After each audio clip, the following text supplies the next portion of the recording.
Daylight beginning to fade on a perfect evening for football. In fact, there's a little bit of a hint of autumn in the air. It's 64 degrees, a light breeze here this evening in Foxborough, Massachusetts.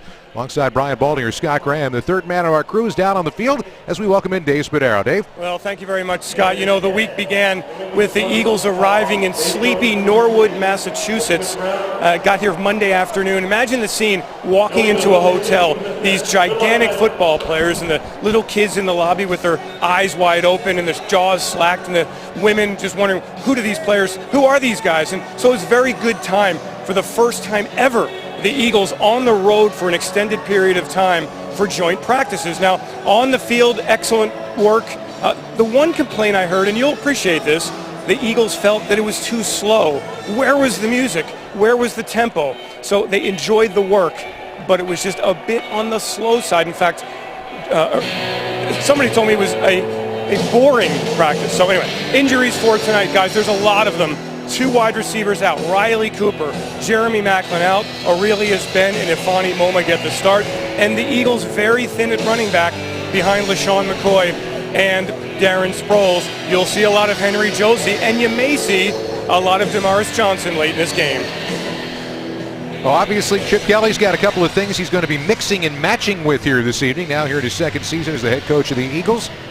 And the second straight summer that he's come and spent some time, or last year it was at home, but spent a week with that man, Bill Belichick, and his team. Interesting concept, and both coaches think that it benefits their team. Well, it did, and opposed to other scrimmages around the league, there weren't any fights. And nobody was throwing punches, so they got a lot of good work. And in fact, Wednesday's practice was in a monsoon rain. They practiced in the rain because, let's face it, when the Eagles play, there could be 6 inches of snow at kickoff. You got to be ready for any kind of condition. Patriots will get the ball first. Henry's kick is going to go right to the back of the end zone, and New England will begin from their own 20-yard line. Tom Brady leads his team out onto the field for what is his first appearance here in the preseason. We take a look at the Eagles starters on offense, presented by Sports Authority. Cox, Logan, and Thornton, the 3 men up front. Linebackers in general in this group have been active, and they were last week in the game at Chicago, especially Michael Kendricks, showing a lot of energy. Defensive backfield, Malcolm Jenkins, the new addition this year. Kerry Williams and Bradley Fletcher, the starting cornerbacks. Brady under center on first down. And to the ground right away, Stephen Ridley, good yardage, going to get a gain of 7 yards out to the 27. Now, the Eagles were very good against the run last week in Chicago. They shut down the run. They didn't have many gashes the way the Patriots just did on that first play. However, Benny Logan in there at nose tackle tonight. He didn't play last week. And so that's their number 1 test right now. Stop a pretty good running attack of the Patriots. Ridley the deep back once again now on second down. And right back to the ground again as they'll try right side, not going anywhere. Nice penetration into the backfield by Michael Kendricks. Kendricks just saw the lane right there and just shot it and got the back in the backfield. And that's what Michael Kendricks gives, a little bit of instincts and a great deal of speed. John Parry, the referee, going to tell us about the flag on the play.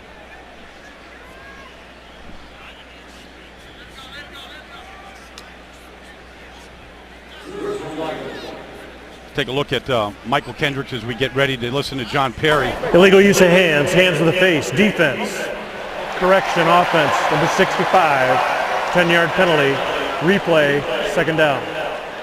Take a look at Michael Kendricks here, who is ready for a breakout season. One of the inside linebacker positions right now. You're going to see him. He's going to, if he takes the back door on that play, he's got to get there to Ridley, and he does, because he trusts his speed. And he made a lot of plays behind the line of scrimmage last year. He also had 4 sacks. He had the 4 interceptions. I mean, we haven't seen a linebacker making those kind of plays in Philadelphia since the likes of a Seth Joyner. Saw illegal contact flags, a lot of them last week. We'll expand upon that. Already now, a hands to the face call on the second play of the ball game. Brady, his first completion of the preseason. That's complete to Kenbrell Tompkins out to about the 23-yard line.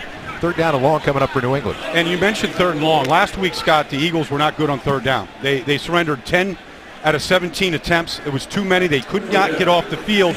And that's where what we talked about at the open, pass rush. If you're going to be an improved defense, you have to have an improved pass rush. Let's see if they can move Tom Brady off that spot 5 yards behind the center. Blitz is coming, and it's picked up. That's going to be complete to Edelman for first down yardage. Something that Julian Edelman did a lot of last year. 105 receptions, and he moves the sticks on third down. And that's against Brandon Boykin, who is basically a starter. He's their nickel defender. He's their slot defender. And that's what his specialty is. I mean, Brandon Boykin played 50% of the snaps last year. He was second in the league in interceptions. But even that against Edelman, you know the play's coming. Can you stop it? First down now from the 33-yard line. And back to the ground. Ridley, big lane to run across the 40. And he's going to make it all the way out to the 44 for 11 yards and another first down before he's brought down by Trent Cole. Now, when an offense gashes a team like that on a cutback run, you have to take a look at the nose tackle. See what Benny Logan did. Or Damian Square is in there right now. Let's just take a look. Square is at the nose, and he's on the ground. And so that's why that hole was so big. That's where the nose tackle has to plug the middle. Quick snap and back to Ridley. Breaking tackles out to the 50-yard line, a pickup of 6.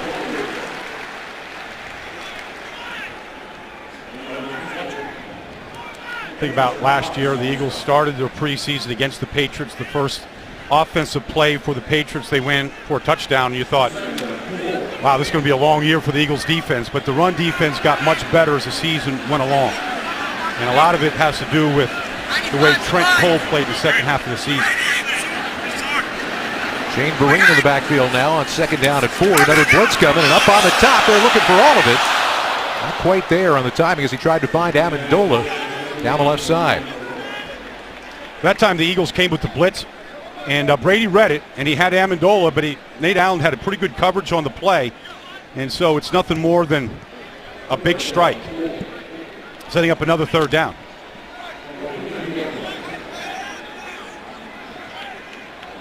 This is where your defense is trying to figure out a way to get off the field. Empty set, 5 receivers. Vereen, the running back to the top of your screen, now in motion. Brady again has some time and again finds the open receiver. This time Amendola down to the Eagles 41 for another New England first down. Between Amendola and Edelman, and they're both 5'9", little guys. I mean, here you go. All you're getting is just this little stop route. So it's almost a trail route. Edelman is in front, and then Amendola is behind him. And they're just high-lowing their defenders, and they just gave him too much space. And Brady doesn't miss those throws. He hits the belt buckle nearly every time.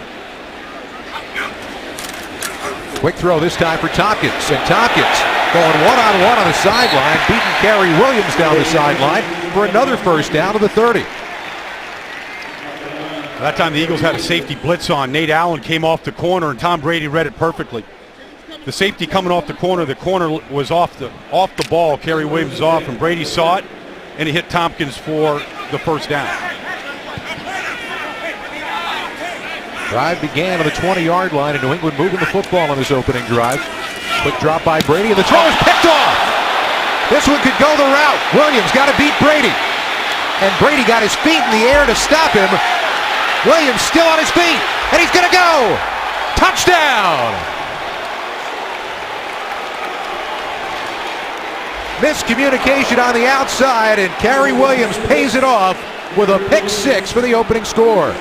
Well, that's one way to stop Tom Brady. You see Brady's just throwing a stop route, and the receiver isn't stopping. So you got the tight ends on the outside. I think that was Maneri, and Kerry Williams just in zone coverage. Just read it all the way, and for Kerry Williams, it's about scoring, transition defense. So he does a good job of sidestepping Brady, picks up a couple of blocks, and that's one area that, you know, we always said at the very beginning, how do you get better? Well, scoring defense can get better.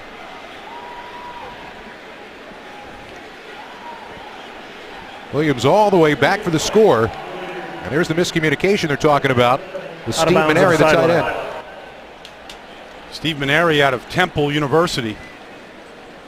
But Kerry Williams, I mean, what a way to start the game. They're looking right now to see whether or not Williams may have stepped out on his run down the sideline. After reviewing the play, the ruling on the field has been confirmed. Touchdown, Philadelphia. So after the look under the hood presented by AAA, Cary Williams did stay in bounds. And he got a little help from his friends, too. Michael Kendricks, the first one to pick up a block here as Cary Williams jumps over Tom Brady.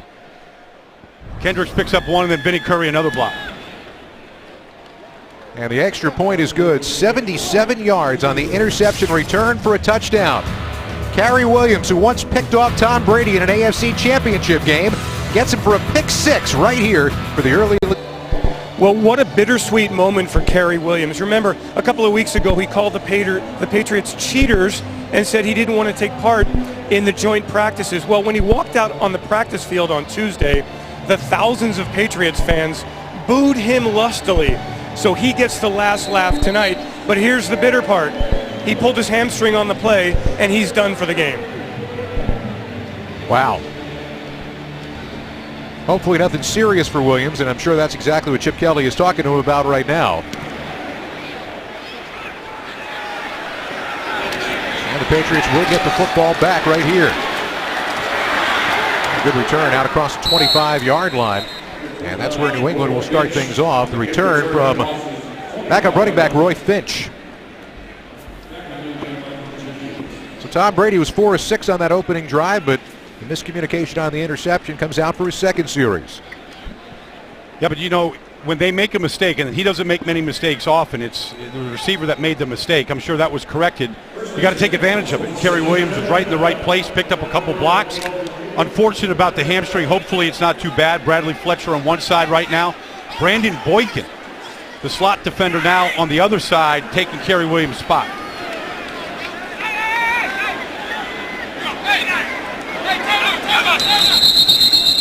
And now whistle's blowing, and we got another penalty flag. Nope, going to get a quick timeout for the Eagles.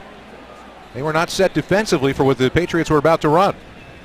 Timeout, Philadelphia. Team's first, 30-second timeout. Well, how about that, huh? I never thought I'd live to see the day. I never thought we'd see Bill with that kind of technology on the sideline. He looks like me trying to figure out my cell phone. Fans, go to PhiladelphiaEagles.com/EaglesNest for more info on pep rally locations, Bud Light special, how you can win tickets to home games, and much more. Bud Light, the perfect beer for whatever happens. Now, maybe he's going to PhiladelphiaEagles.com right now, but I assume he's doing something that has to do with the game. Well, I noticed that Chip doesn't have any kind of technology in his hands because right now the defense did what he hopes the defense does a lot this year. Pick off quarterbacks and take them back to the end zone and make it a little bit easier on his offense. Rookie James White in the backfield now for New England. And he'll get the carry to the near side. Good job of shutting that down straight down the line by DeMeco Ryans.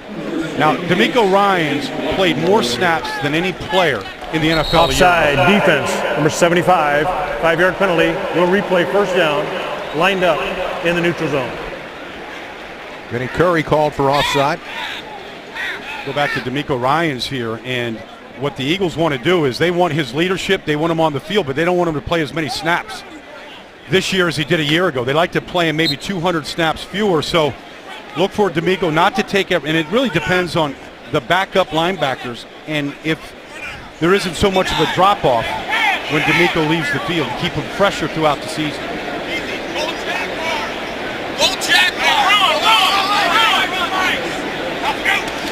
First down and 5, and it's White to the right side.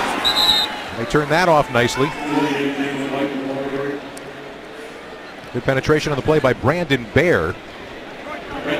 Brandon Baer picked up last year during the season, put on a practice squad, and really showed up and flashed last week. It's good to see him getting reps here with some of the starting defenses. They start interchanging defensive linemen. They love to play 6 and 7 linemen throughout the game, keep them as fresh as possible.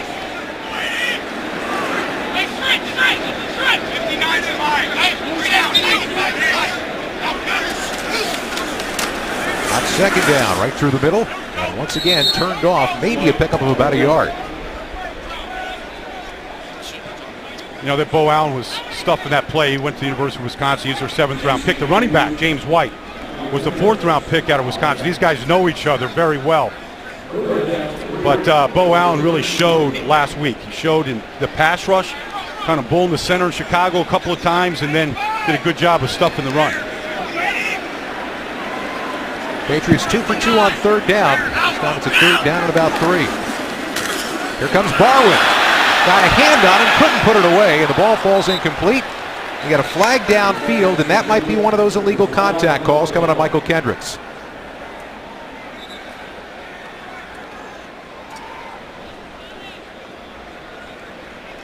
Prior to the pass, holding, defense, number 31, 5-yard penalty, automatic, first down. Instead, a holding call on Curtis Marsh. Nonetheless, they don't get off the field on third down, and the Patriots' drive will continue. Well, you're going to see Curtis Marsh down here. So you got a 5 yards, anything past 5 yards, you get your hands on him like right there, they're calling. It looks incidental, it looks silly, but the coaches want that call being made.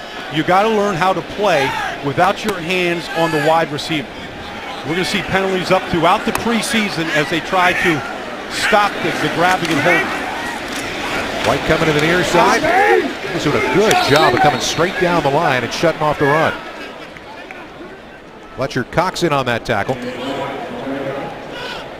There's a guy that needs, there's a guy that Fletcher Cox that really has to start playing on a more consistent basis because he's got tremendous talent. And it flashes at times where he just physically just can swipe people out of the way. But if you look at a player in the league like a Gerald McCoy in Tampa, he's got that type of talent, Pro Bowl talent.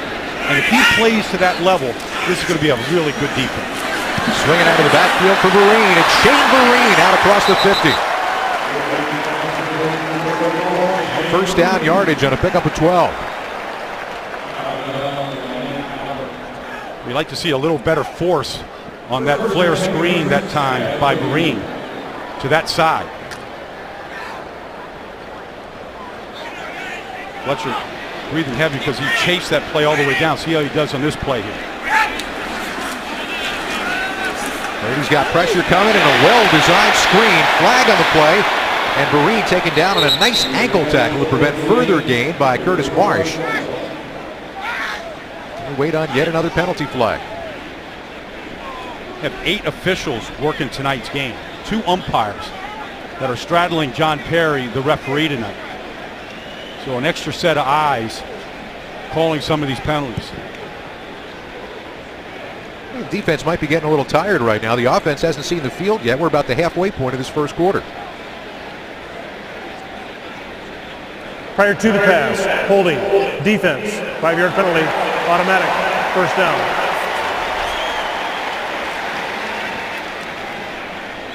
All right, they didn't call a number and who it's against.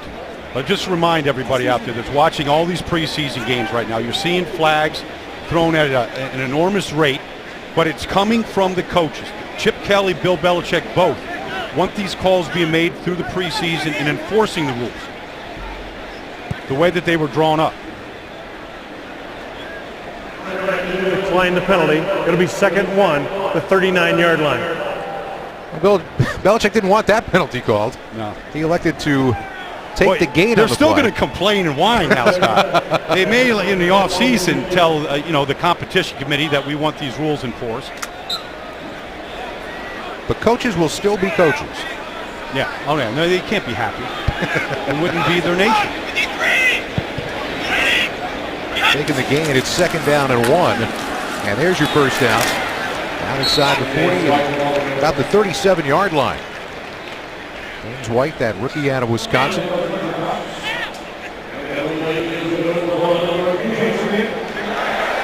You tell me, you played the game. Is the defense feeling it being out there basically for 8 straight minutes? Yeah. After that, you love the fact that you scored, but they just had an initial drive going. They got a little bit of a break on the interception and the kickoff, and now they're back out there. So, yeah, you're seeing a lot of substitution trying to keep them fresh right now. From the 37. A lot of time for Brady. Timing up top for Edelman. He caught it. Flag on the play. They say he was not in bounds. The question's going to be out what the flag is. Edelman stutter stepped a little bit down the sideline to try to make space, and he might have invited contact. Pass interference, defense, number 31, automatic, first down, spot of the foul. Now, Curtis Marsh had a good week of practice against the Patriots, but at some point you got to find the football. We saw that last week against Chicago, that if Curtis wants to make this team, when that ball's in the air, you can't panic like that, Scott. You've got to either look at Edelman right there and you look when he looks, or you got to find the football. But you can't play blind like that. And I'm sure he's going to be told that right now by the defensive back coach.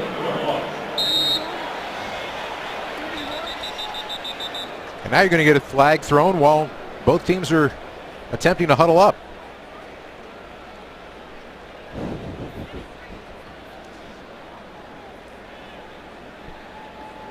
See, I don't think Bill Belichick looks happy at all. No. Well, he looks like he wants to take them all on. I mean, there's 4 of them on there, and he's ready to go take them on. Unsportsmanlike conduct. After the play was over, 15 yards, it'll still be first down.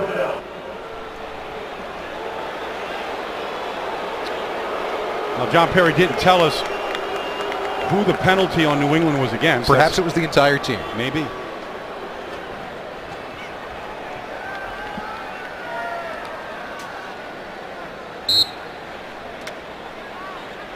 So they still have to get down to the 1 yard line to get a first down, but they're starting now from the 26.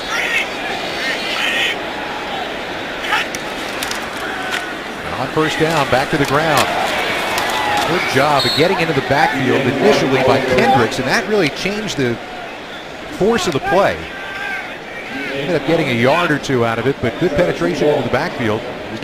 Right from getting his legs moving. Good eyes by you. Watching Kendricks, again, using his short area burst and speed to get to the backfield and making White cut back into a bunch of green or black jerseys. Quick snap. Eagles might not have been ready defensively, and Edelman makes the catch, spinning his way down to the 15-yard line where Curtis Marsh brings him down. Well, you know, Brady can go as fast as what Chip Kelly and his offense can go because Bill Belichick and Tom Brady learned it from Chip Kelly 2 years ago. In fact, 2 years ago, the Patriots ran 100 plays more than anybody else in the league, and oftentimes caught a lot of defenses not being able to get set. Third down now. They've got to get it to the 1 yard line. That's Marine in the backfield with Brady out of the shotgun.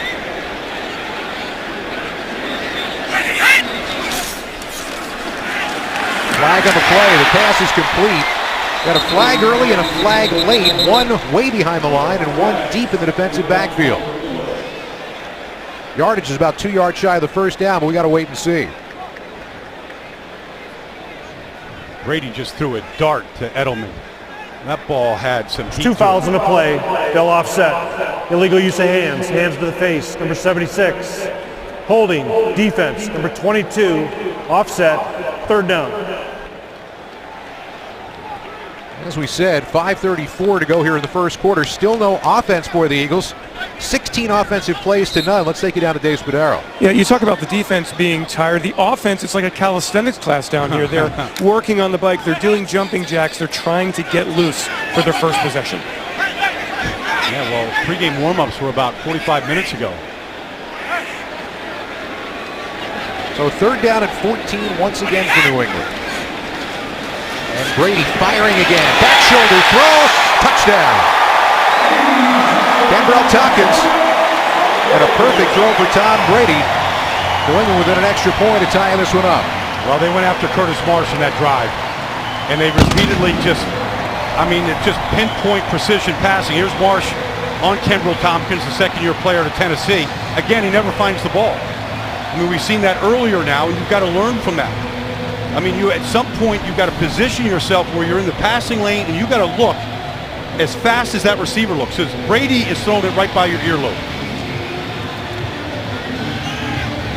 But that's why you enjoy playing against Tom Brady. Either you're going to get better and learn that skill, Scott, or you're going to be left in the dust here.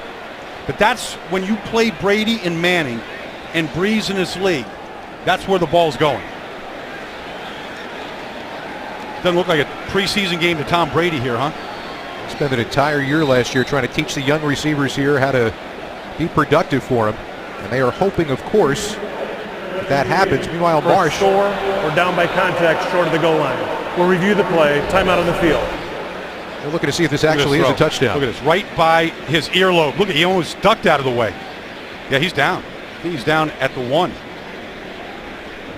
They're going to review it and determine whether Tompkins actually did get in. Coming this fall, don't forget to pick up your Eagles and Coke specially marked packages. Touchdown. There you have it. You heard the play stands as called. John Parry went under the hood, and it is a touchdown.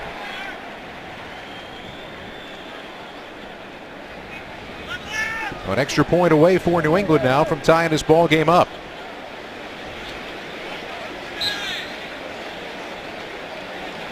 Stephen Gostkowski.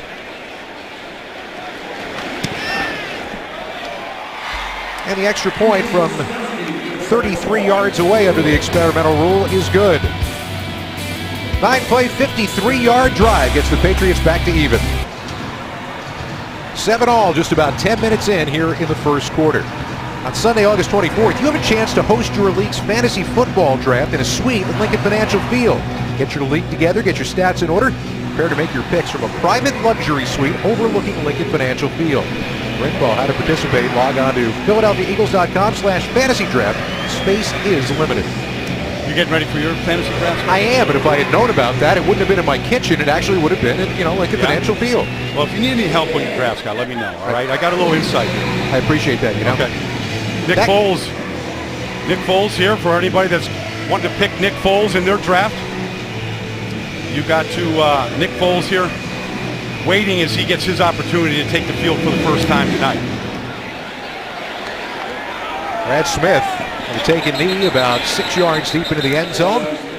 For the first time tonight, we're going to see the Eagles on offense. Take a look at the starters presented by Sports Authority. There's your 5 up front. Alan Barber starting at the right tackle position, a guy who we'll focus on a little bit tonight. Sean McCoy end up getting some carries tonight. Bonnie Moma gets the start along with the Aurelius Bennett wide receiver. The starting lineup is brought to you by Sports Authority. All things sporting good. Nick Foles off a magical season last year. Starts his team from the 20-yard line.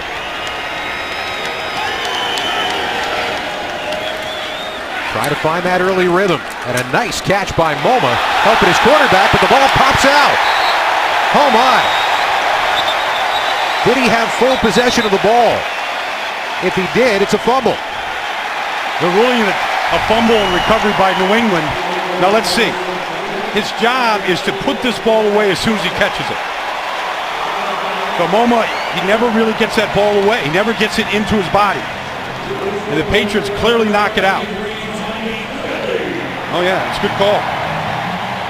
But this is kind of the things that these young receivers have to learn. We saw it from Jordan Matthews last week. You get the ball in your hands, it's got to be one move to tuck it away. So guys like Tommy Kelly can't come along and just jar it loose. Lafani Moma has been improving. They like what he's doing. He's getting a chance to start 2 weeks in a row because of injuries. But it's those kind of plays that you have to put it in his head. Get that ball and tuck it into your 5 points of pressure, put it to your body and not let it get it knocked out. This will be the 18th offensive play for the Patriots. The Eagles have run 1. Starting in great field position, and they are going to their rookie quarterback, Jimmy Garoppolo. Couple of yards on first down for Ridley. Well, enough of Tom Brady, right? I mean, just pinpoint passing, 3 for 3 on third down. And he just has an unbelievable command. We watched it all week in practice. And it's just, it's everything. It's his voice, it's the command. I mean, everybody kind of witnessed it. He said some nice things to Nick Foles during practice during the week. Special player. Garoppolo with pressure coming, nearly threw an interception. You got a flag coming in late. So what else is new? We've got a holding call coming here against New England. Yeah, and that was on a screen pass. One play that you don't want to have a hold. Illegal use of hands, hands to the face, defense, number 90, 5-yard penalty, and an automatic. First down. I really, for anybody out there in this league right now, you cannot touch the helmet. Offense, defense. Marcus Smith on the rush. Gets the hands underneath the right guard, Wendell. Like I said, there's 8 officials tonight, so There's a lot that are looking right inside.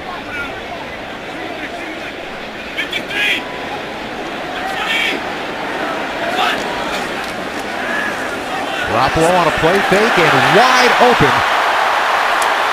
That's going to be first down yardage to James Devlin, product of Boyertown Area High School. He's going to give him a first down and goal from the 9. Now, somebody lost the fullback here. I mean, here he is coming around here. So Nate Allen's at the end of the line of scrimmage. He's on a blitz, but I think he had the fullback became his way. It's a popular new play in this league to the fullback. Kind of doing a wind back and getting out to the flat. You can't lose sight of it. Just inside the 10, first down and goal for New England. And right down the middle, to about the 5 for Ridley. Cedric Thornton making the tackle, second down coming up. You mentioned that the officials are really experimenting with 8 officials tonight, Scott. So there's actually 3. There's 2 umpires and a referee, and they're all behind the line of scrimmage. So there's an extra set of eyes. Andre Walsh, one of the umpires. We've never seen this. It's a brand new configuration. Brand new configuration that they're trying out to see. And so one of the reasons why we're getting the flag, extra body out there calling. Straight ahead running, and here comes another flag from one of those 3 who was in the offensive backfield. It's going to be against New England. Holding, offense, number 64, 10-yard penalty, replay, first down.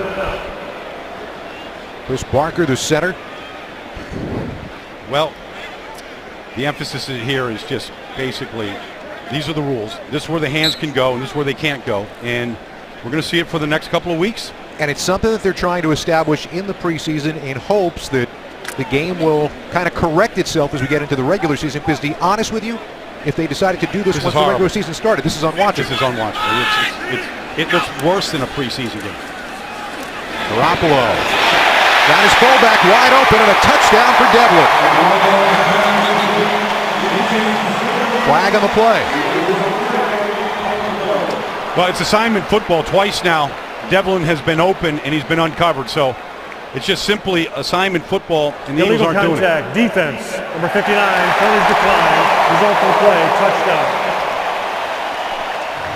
Well, the illegal contact call is refused. Devlin, the touchdown reception, and the Patriots take the lead.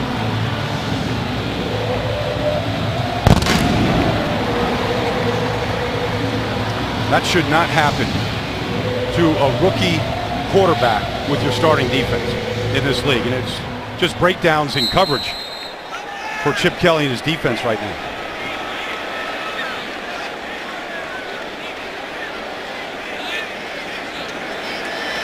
Extra point for Gostowski.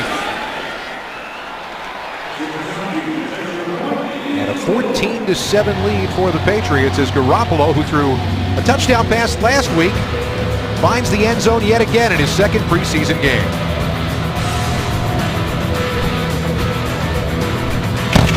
I mentioned assignment football. Watch Travis Long and Acho here. Both take the tight end. Nobody takes the fullback. Assignment football here. Somebody has the fullback on this play. Both of them jump on Maneri, the tight end. And Garoppolo finds him, and then Brandon Boykin was on the ground to save the touchdown. So that has to get straightened out. 2 plays on that drive by Garoppolo were breakdown on the fullback. Time of possession numbers are, well, kind of absurd right now because the Eagles have run one offensive play, a completed pass and a fumble that set up the short field for that 28-yard drive. Josh Huff, who went 102 yards last week, going from deep in the end zone, and he's not going to make it back to the 20.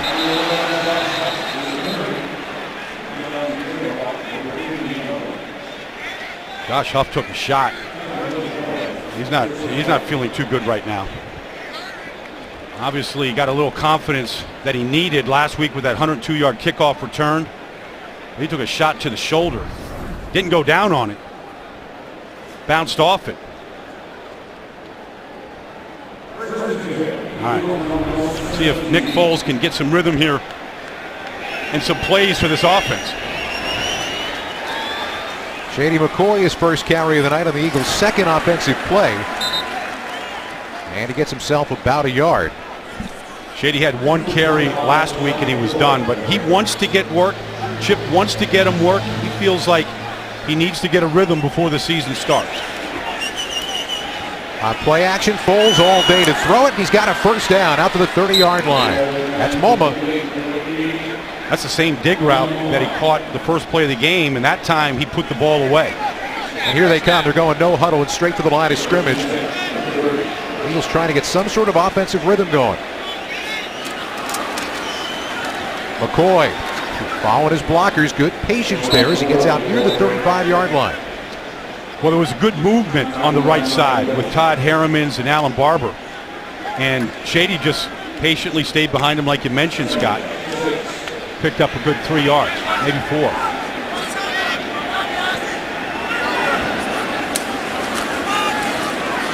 Once again, it's McCoy. And this time, not going anywhere. Rob Ninkovich set that edge and then reached out with one long arm to drag him down for a loss of about 2. The Eagles' playbook in the running game is pretty simple. This is their outside zone. They run inside zone and outside zone. In the outside zone, you want to get those defenders running and moving. And that time they didn't get a good job of that as Ninkovich knifed through to make the tackle. So third down, they've got to get it to the 40-yard line. Call it third down and 8. Final minute of this first quarter. Jordan Matthews in the game now in motion. Blitz coming. Foles in trouble and down he goes. And it's Ninkovich again. 8 sacks last year. Good penetration is going to force the Eagles into a punt. Now Alan Barber is the right tackle here, so he's going up against Rob Ninkovich. See how he does on the outside. Just misses the jam completely. Ninkovich got underneath him, and it's an area of concern without Lane Johnson in there, as Alan Barber needs to get reps and needs to be able to make that block. Jones punting it away. Edelman back. He's going to have a little room to return this one from his own 17-yard line. Look at a tackle. He'll get it out to the 25. Boykin a little slow to get up.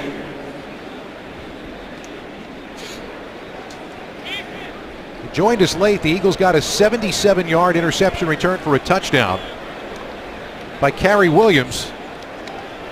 And for the most part, it's been all about New England's offense. And you saw last year what happened defensively as the season went on. 7-1 over the last 8 games. You see how the numbers improved. Yeah, and this was a big number here, as they were able to take the ball away at a very good rate. And they were way plus in the turnover ratio. It's the biggest stat when you win or lose a game.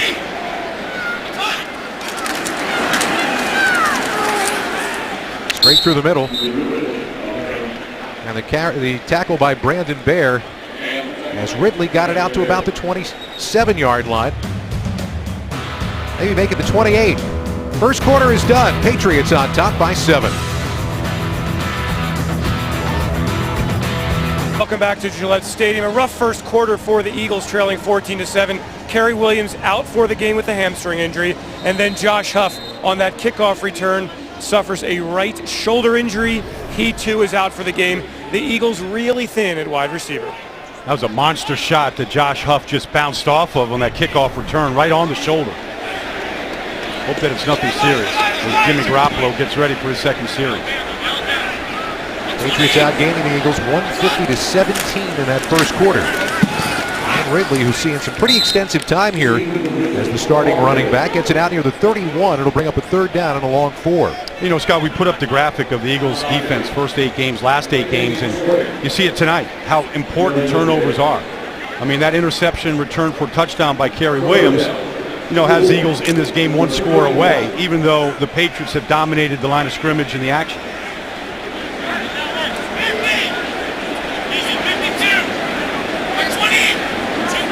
On third down, the Patriots have been very good so far tonight. Trying to convert again, and they do. The give right through the middle to James White, the rookie, and he's got first down yardage out across the 35. See, on that third down run by the Patriots, the Eagles were in their nickel defense. I mean, they took the nose tackle out, and they replaced him with an extra back, defensive back. And they ran right at him. Seeing Marcus Smith, the rookie, getting reps now at the outside linebacker spot. Bo Allen in there at nose tackle. So some of the draft picks in the lineup now. Brandon Bolden in the backfield now for New England. On first down, they go play action. Big rush coming. Garoppolo throws, and that's going to be incomplete. Just out of bounds was Kenbrell Tompkins. Bo Allen providing the pressure that chased the quarterback out of the pocket. And we saw that last week from Bo Allen. Let's take a look at it again as, well, we see the play on the outside. Nope, not in.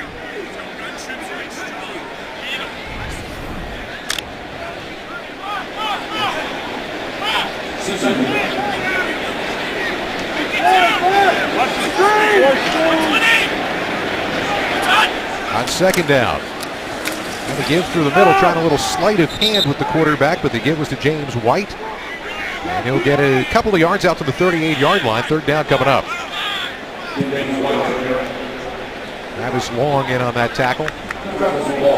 Travis Long, one of those guys from the Pac-12 that Chip Kelly knew all too well at Washington State. Actually came up here last year when John Dornbos got hurt in the preseason game. They brought him in because he can long snap. He really didn't have a backup at that time. England is yet to be turned away on a third down here tonight. Late blitz coming. Up over the top. That's going to be complete for first down yardage. Pretty throw from the rookie. And he got it to Brandon LaFell in the Eagles territory for the first down. All right, so the Eagles are getting a look at Curtis Marsh tonight in man coverage. We saw it last week with Jalen Watkins. Can you hold up on the outside on an island one-on-one? Right now, Curtis Marsh is struggling as Brandon LaFell, big free agent pickup from the Carolina Panthers, beats him on a post corner route.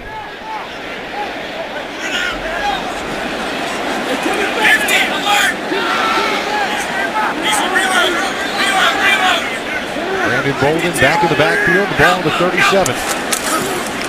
14-1 in total first downs, and Bolden a pretty shake and bake move to the outside. Running downhill for a first down inside the 20. Well, with the injuries at corner to Kerry Williams and Jalen Watkins, right now Brandon Boykin playing outside. And he's got to be in a position to force that play inside. He simply doesn't do it. He's late coming here on the outside. He's got to box this in right now to all of his help in here. So it's assignment football here. Brandon Boykin does that. It's not nearly as big a game. Boykin knows he's got help coming out, right? Oh yeah, I mean that's his job. They call it setting the edge, and anybody has to do that in order to slow down the run game. Ridley knifing his way inside down to the 12-yard line before Bo Allen takes him down along with Nate Allen.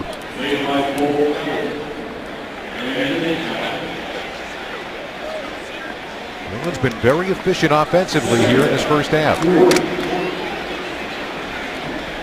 Eagles defense hasn't gotten a lot of stops. They've also been on the field an awful lot.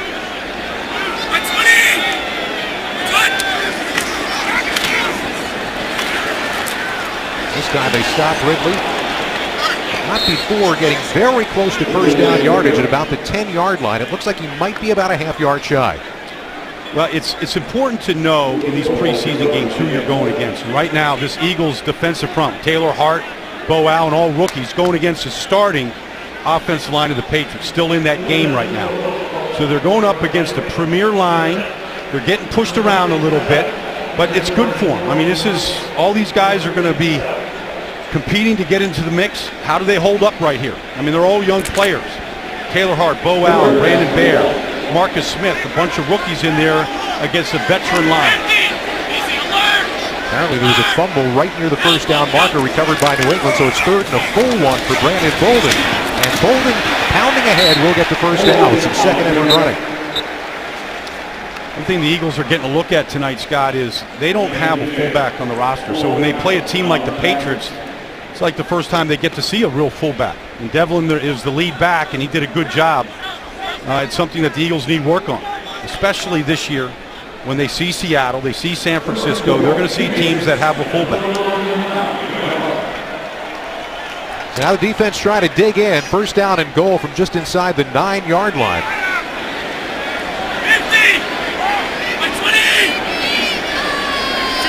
White the back in the backfield. And he'll get the hand. Turned off, bouncing it back on second effort. Ended up getting positive yards after it looked like he was going to get thrown back for a loss. I tell you, Vinny Curry did a nice job. And one of the things that Chip Kelly wants to see from Vinny Curry is how he plays against a starting offensive line. And tonight, they're getting a good look. Now here's Vinny inside here, beating Marcus Cannon in there. Look at that, right there in the hole. That's a very good play by Vinny Curry. People doubting whether he can hold up against a good line and a good running game. He just did on that play. Now it's Bolden straight through the middle, spinning his way down inside the 5. Third down and goal coming up after Damian Square makes the tackle. Now, if I'm the Eagles here, and I'm thinking about the Patriots, I'm thinking Belichick is in 4-down territory. Even if you stop him here, there's really no reason to go for a field goal. Work on your short yardage, work on your goal line sets. You don't get a chance to do that. A lot of live work and practice. This is good work for both teams. Patriots an eye-popping 6 for 6 on third down here in the first half.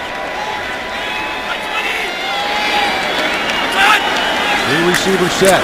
Garoppolo with a little bit of time and throwing to the back of the end zone. Touchdown.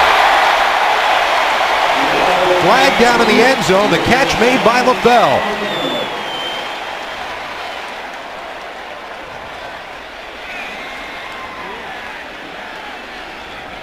Prior to the pass, holding, defense, number 22. Penalties declined. Result of the play, touchdown.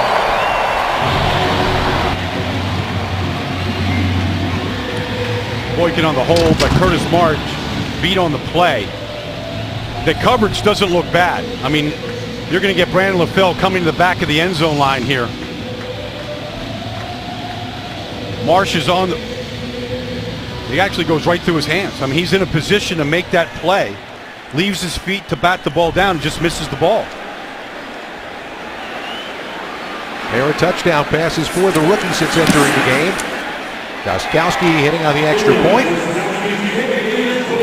Rough night for Curtis Marsh so far. And the Eagles with some coming back to do now. The Patriots have a 14-point lead midway through the second. Patriots a 14-point lead now. Gatorade knows it all begins within. Within is the Eagles' determination to come up big when it matters most, but it takes both training and fuel. Win from within. The defensive unit, after giving up a 75-yard drive and 35 offensive plays here in about a quarter and a half of football, going to have to figure out a way to slow down this Patriots offense. Well, I mean, they got to stop them on third down. Right now, they weren't good last week on third down against the Bears, and the Patriots are perfect on third down here tonight. Maris Johnson not going to get a chance to return this one. And the offense hasn't had a whole lot of time to do much here in the first half. We'll get a turn when we come back. Other quarterbacks would be like, I want to throw it. Mm-hmm. You know, Nick will always just tell you, I want to win it. I don't want to throw it. I don't want to hand it. He don't care. He just wants to win. So I think the mindset that he brings is ideal for what we're trying to get accomplished. There is no doubt you're talking about a selfless player when you talk about Nick Foles, even amidst all of the accolades that came his way last year. Never saw him get a big head about it. Here he comes out, firing as he comes right out with a throw to his tight end Brett Selleck for a first down out to the 43. One of the staple plays, fake inside zone, fake bubble screen, and then pop pass to Selleck down the middle of the field. Kind of brought that play out, and a lot of teams in the league copied that play. It was only the 7th offensive play for the Eagles here in this first half. Here's McCoy with a toss. Trying to find the corner and does. It's out across the 50-yard line. It's a great job and vision of staying up and inbounds for a first down to the Patriots 44. And just following his blockers that time, Harrimans and Kelsey were out front, and I think 2 plays and 2 first downs, you get a little bit of momentum here. And they got to keep this going.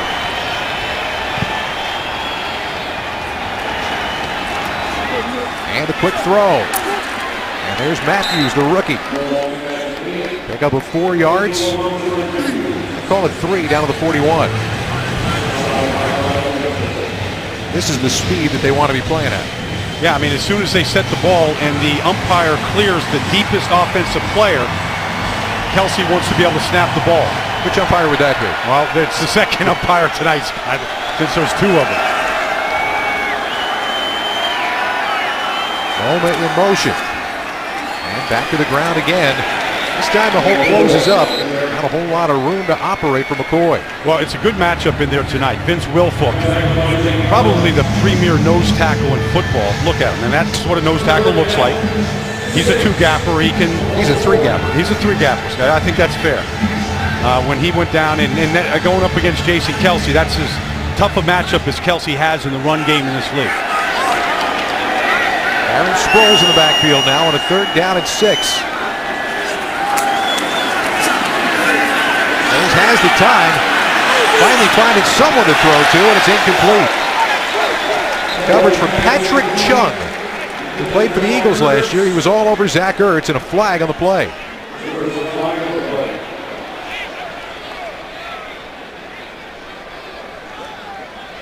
Prior to the pass, illegal contact, defense, number 23, 5-yard penalty, automatic first down.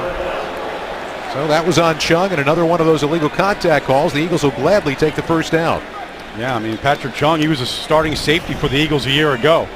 Here he is against Ertz, and that's where Nick wanted to go with the ball, and that's why they want to call that, so that the tight ends like Ertz and Selleck don't get tackled in the middle of the field.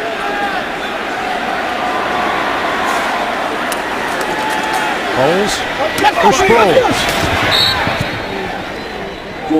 Inside the 30-yard line.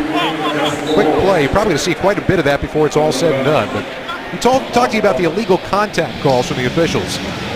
Last weekend in the preseason games, 27 flags, just 10 shy of what they threw in 256 games last year. It's remarkable. I mean, they're going to emphasize it. We've seen it tonight, and we're going to continue to see it.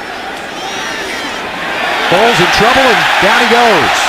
I believe they're calling that a sack before he tried to get rid of the football. No foul for intentional grounding. Number 87 is in the vicinity of the area. 3rd down. Well, this is just a straight 4-man rush. Chandler Jones on a little ET stunt on the left side. Joe Volano got him by the ankles.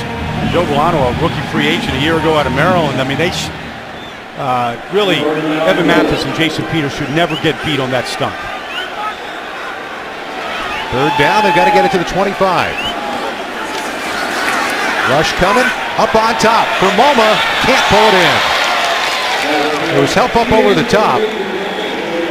Foles was going to have to drop that ball in there perfectly and couldn't quite get it in to Moma. Yeah, you know, for Nick Foles, he can't ask for a bigger target than Moma. I mean, he's 6'8" out here, and he actually won the route, beat the rookie right there from West Alabama. And Nick just has to do a better job of dropping that ball in. Alex Henry going to try from 47 yards out now. See if the Eagles can come away with some points, and they can't. Missing it wide to the right. So far, first half with not a whole lot of joy here in Foxborough. Patriots a 14-point lead, 6:12 to go in the first half. New for the 2014 season, get NFL Mobile free with the More Everything plan, exclusively from Verizon Wireless, the official wireless provider of the Philadelphia Eagles. Airtime, message, and data rates may apply. Let's take it down to the field to Dave Spadaro. Well, you know, for the 2nd straight week, offensive line coach Jeff Stowland has a lot of communication problems, a lot of work to do with his offensive line. Not pleased at all with the performance last week with the starters, and certainly tonight with this group. And Dave, you wouldn't expect that after 3 days of work against these Patriots. We should be well familiar with who they are. Good job getting in and knocking that ball away by Earl Wolf. Coming on a safety blitz. When you see a safety blitz on 1st down, like you do right here, I mean, what you're saying is, you know, we're not really going to let them get to 3rd down. We're going to start pressuring. That's Billy Davis dialing up a safety blitz to start attacking this offense and maybe trying to knock them off rhythm right now, Scott. Garoppolo's completed 4 passes, 2 of them for touchdowns. So another thing you got to do is try to rattle the rookie a little bit. Eastern Illinois, Dr. Payton Award winner last year for the top player in FCS football. And up on the top here and overthrowing his intended receiver. That was Brian Timms. Yeah, it's good to see Curtis Marsh bounce back here and really be in a good position on that coverage after some of the tough plays that he's given up here tonight. And he's getting a great chance to play with the injury to Kerry Williams and the injury to Nolan Carroll and Jalen Watkins. He's getting a long look here in his 4th year. Now, New England is 7 for 7 on third down conversions, but they haven't had as many of these third and longs. They've got to get it out to the 47-yard line. The bubble screen. Room to run, but not enough room for a first down, as they'll only make it to the 45 for Josh Boyce. They finally get off the field, and that was a great job by Vinny Curry at doubling back on that little bubble screen that they ran against a double A-gap blitz. So good hustle by Vinny, who's getting a lot of snaps tonight. And we finally get an opportunity this evening to introduce you to Ryan Allen, the Patriots punter.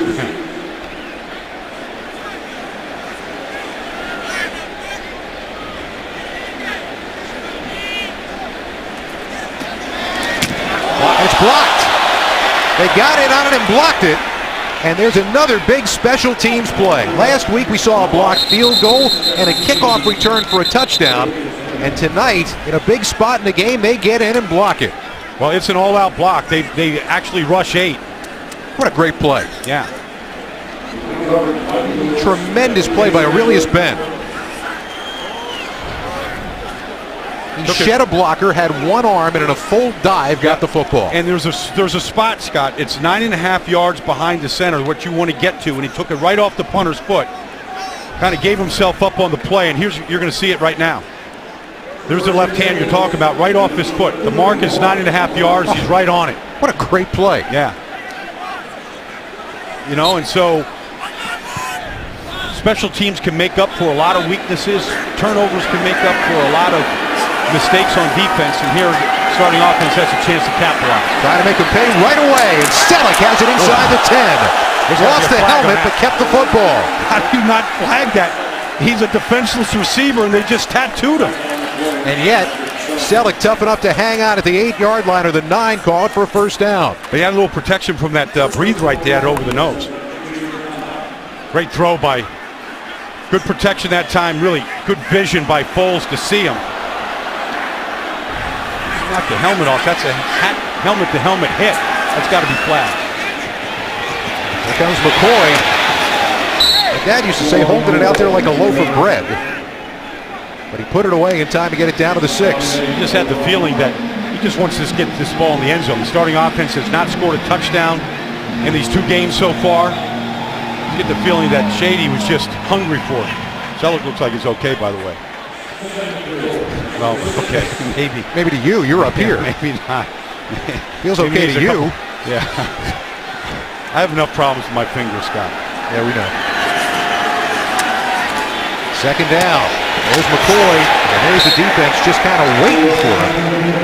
They kind of tracked him. Brandon Browner was right there as soon as he caught the football. So it'll be third down and goal now for the 6. You like to see the Eagles in this spot march out Afani Moma at 6'8", the way the Eagles used to do with Harold Carmichael, and throw a jump ball to him, but he's not on the field. 3 wide receivers. Boy in the backfield. That's Ben in motion on third and goal from the 6. All out blitz coming. Foles has time, throws, and that's in for the touchdown. Zach Ertz. He set himself up, made himself big, and Foles hit him for the touchdown. The Eagles pay off the block punt. And that's exactly what you want. You want the turnover on the punt, and this is a great throw by Nick Foles. Because this is a precision throw. It's not his first read, his second look at a stick throw right to Ertz in front of Patrick Chung. Gotta put a little caliente sauce on that throw to get it in there. He set himself up like a guy setting for a rebound in the NBA. And that's what it's becoming, Scott. Low post basketball in the end zone. Foles got to like that one. Eagles have to like that one with 3:35 to go here in the first half. They turn a special teams play into a touchdown. Well, after a somewhat pedestrian start in week 1 of the preseason, Nick Foles has looked good tonight. 8 out of 10, 81 yards, that touchdown pass to Zach Ertz. He's had some mustard on the ball tonight, too. Well, think about it. I mean, he's without his starting wide receivers. What a connection, I think, that's growing between Foles and Ertz. Ertz had 6 touchdown catches the second half of the season last year, including that playoff loss in New Orleans. Now with 3:35 to go in the half. Henry kicking it off, and the Patriots will take a knee and begin at their own 20-yard line.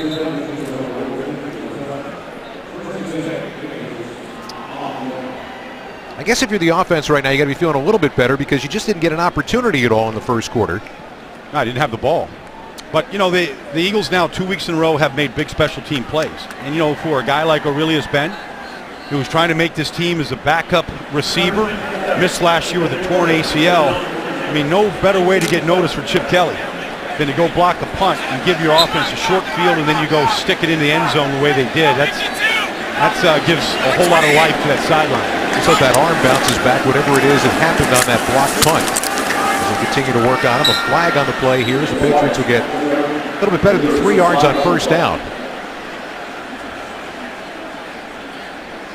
Jason Phillips, one of those players coming back from a torn ACL a year ago. Brought in here as a free agent last year. Personal foul, illegal roll block, offense, 15-yard penalty, correction half the distance to the goal. We'll replay first down. Roll block is an offensive lineman taking a defensive lineman out and rolling into his legs. You're not going to see it from this angle. Now maybe you can right here. I think there it is. Marcus Cannon right there. See, he's rolling in to the defender.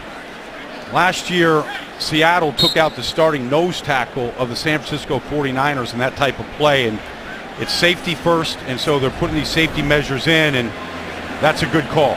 Maybe we can save a broken ankle if we stop offensive linemen from doing that. Well, first down and 20 now.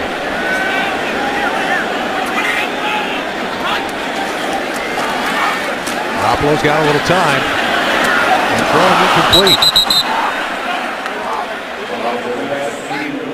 Vinny Curry providing some pressure. McCullough. Let's take a look here. Yeah, let's take a look at Vinny Curry again. He gets the pass rush now. He keeps showing up. He splits in a double team here. I mean, that play right there, that effort of splitting the double team and getting to Garoppolo. That's the type of play that we see from Vinny, and and I think fans want to see more of him because he has a natural ability to get skinny in a crack and to get to the quarterback. Curry's after it again.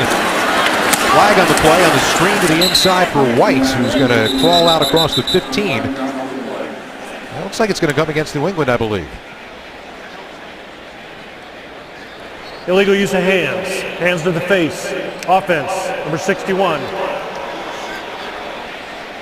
Half the distance to the goal. Replay, second down. Wasn't Cadden called for the roll block, and now? Yeah, it's 2 on 1 drive. So any hands to the face. He's asking Andre Walsh, any hands to the face right now, you're going to get it. Here's Vinny Curry with that inside move, and there it is. There's the hand on the face mask.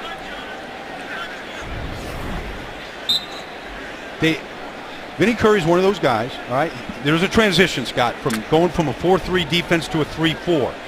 Does he have the ball to stay in there and take on the run? The pass rush is there. We see it consistently, and now it's against the starting tackle of the Patriots. Is there room in this defense for a guy who's a pass rush specialist? This league is about getting to the quarterback, Scott. I believe you have to make room for him. James White not going to get far, and this is turning into a big defensive series for the Eagles now. You're going to get a false start. New England's going to push him back even further.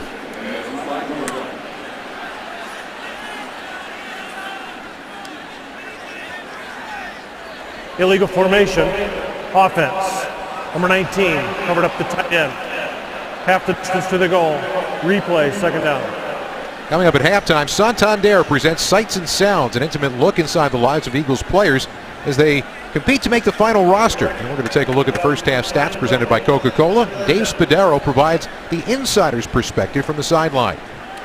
Well, the best thing I heard about from the inside yesterday, John Dornbus, the center, the long snapper, performed magic for Bill Belichick and the New England Patriots yesterday. How does that happen? Just say, when you're a world-class magician, you're in demand. You know, he's got an HBO special coming up next week. Vinny Curry getting some much-needed water, and he's earned it. He has shown up. He's been effective. He's gotten the best pass rush tonight, and he's chased down some plays. And Chip Kelly told us this week, Scott, he said, look, I want to see Vinny against the starting offensive line and not the second or the third group, the starters. They're weighted reps. Every rep is important, and Vinny tonight is playing like every rep is important, and I think Chip Kelly's going to notice it. And that's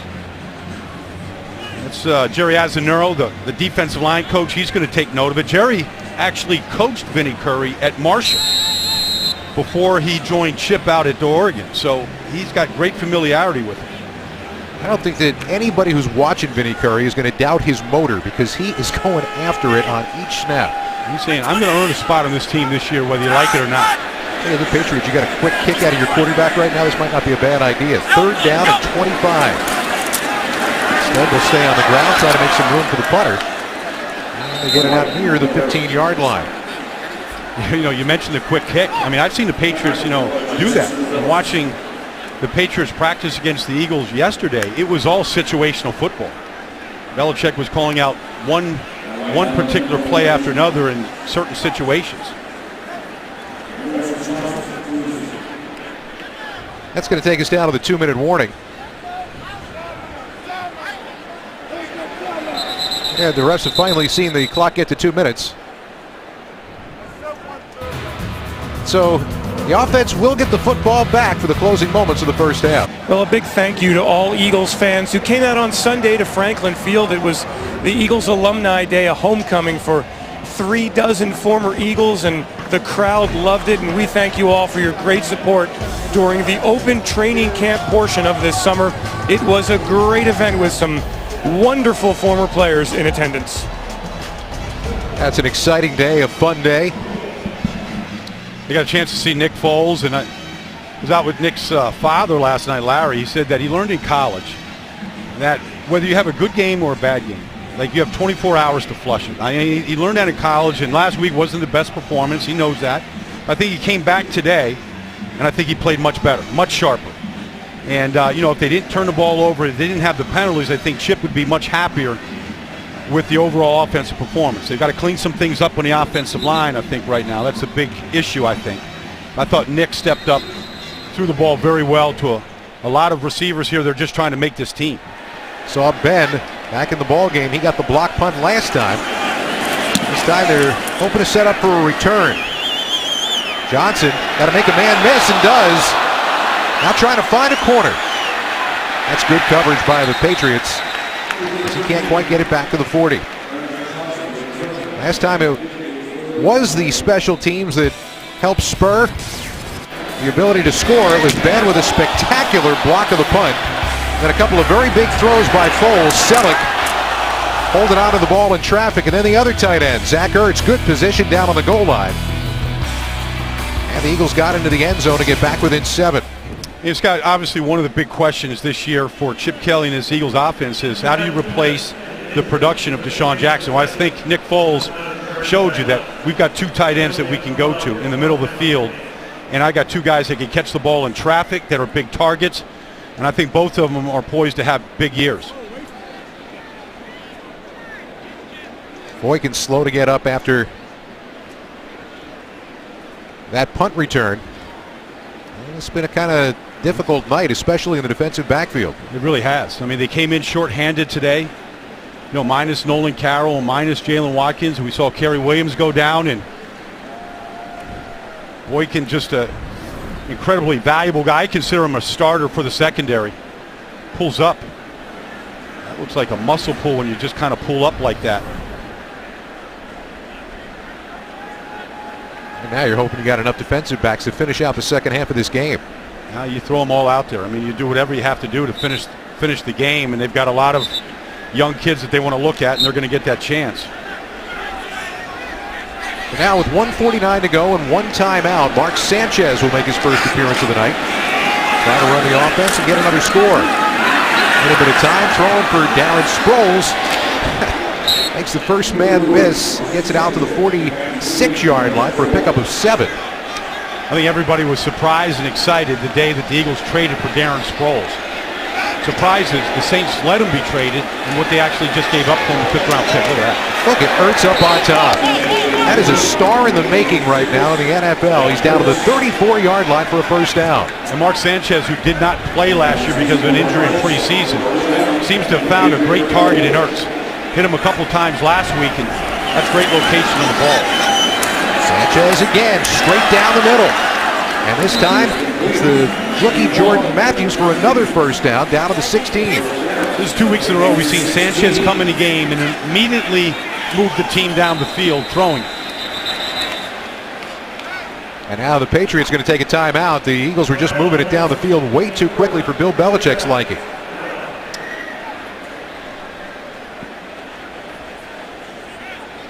And look at Chip smiling. I mean, he's been raving about Mark Sanchez. You know, he's got 66 starts in this league. He's been to 2 AFC championship games. But he said the most impressive thing is this is his 4th offense he's had to learn in 6 years. He went through Marty Schottenheimer, Brian Schottenheimer in New York. You know, he had last year he had Marty Morningweg. This guy that is healthy now.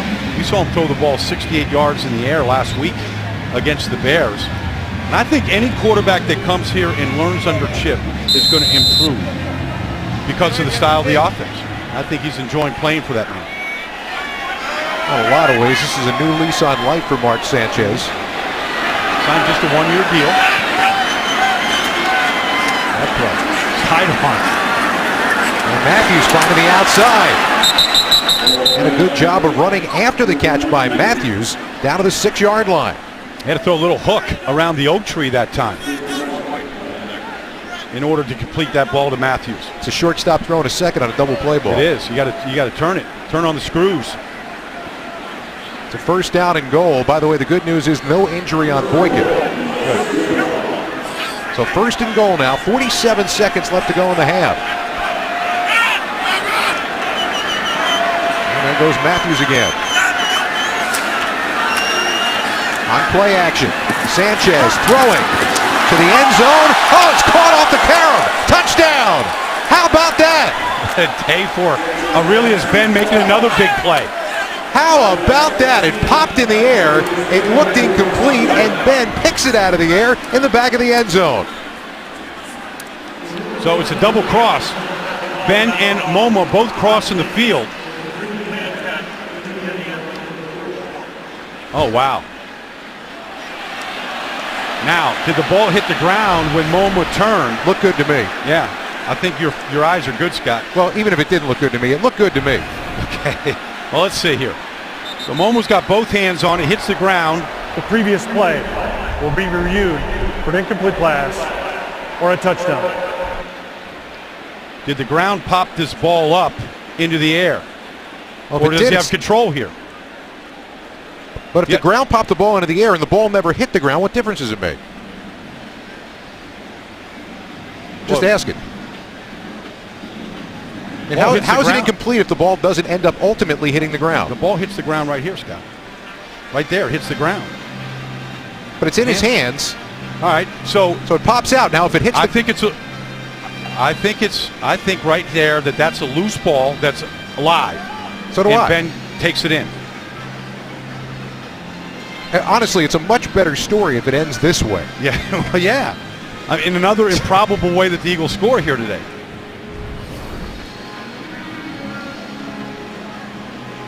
Aurelius Ben was drafted at the University of Illinois by Tampa 4 years ago. Had a good rookie season. Then he had some injuries and injured for the Eagles a year ago. They traded for him a year ago. He actually got hurt practicing with New England last year when they were doing the same thing they did this week here. Yeah, in the scrimmage. So we await the official review, but the Eagles might be within an extra point. So here's the ball hitting the ground. Fans are seeing that on the big screen. I think his hands are underneath it all the way, Scott. The hands are underneath it all the way. And now the ball is a free ball. Right. It's nothing more than what you called it originally, a carom, your old basketball term. We mentioned that, playing football in the end zone in this league is like playing low post basketball. And Ben just, being alert. Does what comes naturally, catching the ball. And Mark Sanchez has to feel good about how he's adjusting to this new offense. Honestly, his throw is very good. Yeah, it's been very sharp. I mean, every throw on this drive was sharp. After reviewing the play, the ruling stands. Touchdown. There you go. Punch of the fist. And Ben, who's having himself an enjoyable night. A really enjoyable night. Going to walk out of this with a touchdown. But I also think it's a good job by Moma of getting his hands underneath the ball, you know, and keeping that ball alive like that. And it was a good throw by Sanchez. After a very rough first half, there's your equalizer, and with 41 seconds to go till halftime, we're tied at 21.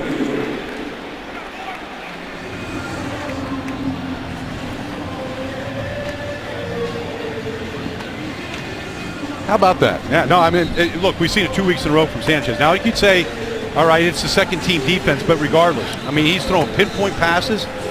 He's moving this team. He understands the pace and the rhythm. Isn't the point, however, of the preseason right now for him to become acclimated with the offense and for Chip Kelly and company to be confident that if something were to happen to Nick Foles, they would have a quarterback they'd feel comfortable putting into the ballgame? No question. I mean, that's what it's all about. And he's the backup. But you can see, like right now, that there's all smiles over there in the quarterback club, and rightfully so. That's Bill Musgrave, the new quarterback coach here, and he's coached a lot of great players and played behind some great players in this league.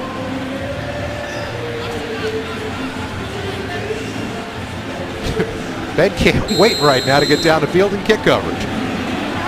See if something else happens. Yeah. I mean, you know, you're a backup receiver in this league. You're expected to play special teams and contribute. We've seen it. See him cover this kick right now. Ben's going to try to return it for a few yards deep. Up through the middle, and he'll get knocked down shy of the 30-yard line. That's where the Patriots take it over with 35 seconds left to go here in this first half. Well, here's Aurelius Ben splitting a double team right now. Gets a hand on the rookie running back, returner. Not bad. First contact is always a good sign on kickoff coverage. What a heck of a night by Aurelius Ben. You never know in these preseason games who's going to jump out. We've seen Ben, Vinny Curry, Sanchez. A couple guys have kind of jumped off the screen at us tonight. The rookie quarterback, Garoppolo, firing down the middle, incomplete. And Marsh coming on a late coverage, breaking it up with Brandon LaFell. Curry again getting after the quarterback. He's relentless. I mean, you know, the effort is just supreme right now. Pushed the pocket, got a hand up in the quarterback's face.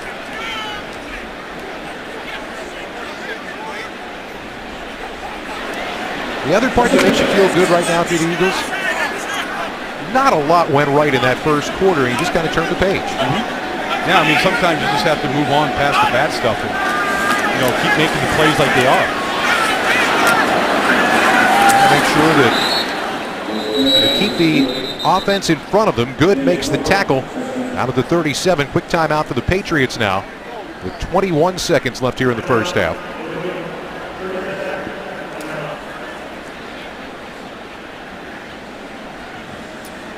Well, the best positive by this defense tonight was obviously the interception return for a touchdown by Kerry Williams. I mean, those plays are game changers in this league, especially when it's against Tom Brady. But I think they've gotten better here on third down in the second quarter, and I think that the play of Vinny Curry in the first half is encouraging.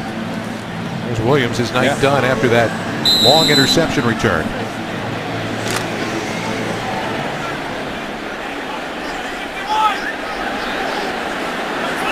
On third down here,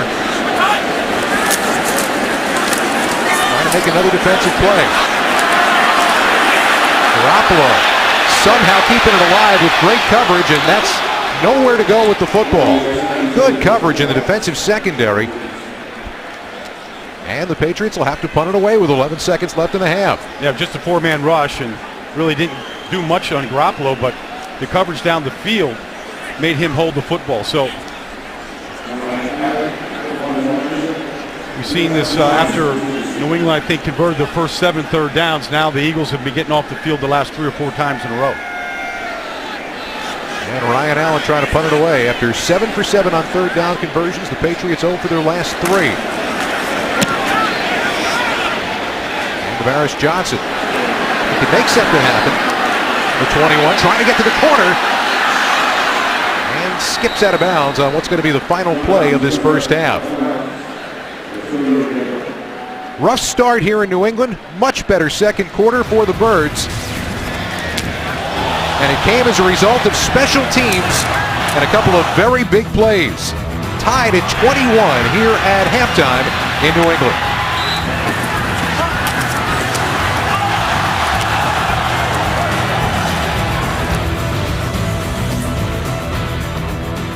Oh, a mixed bag for Chip Kelly coming off the field.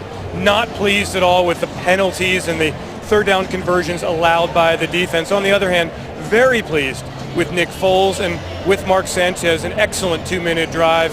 The Eagles are 5 of 5 in the red zone. That has been an emphasis so far, in the offseason through the preseason. They've been outstanding. They've been perfect. So a mixed bag for Chip Kelly. Mark Sanchez gets the start in the second half at quarterback.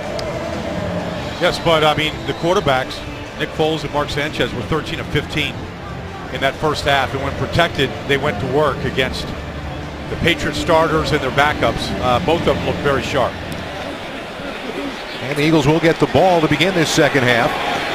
Opportunity at a return. And Johnson's going to get it out to the 24-yard line. So the Eagles will be in business. All right, so now that entire first half is in the books. Now you come out kind of like a new start here.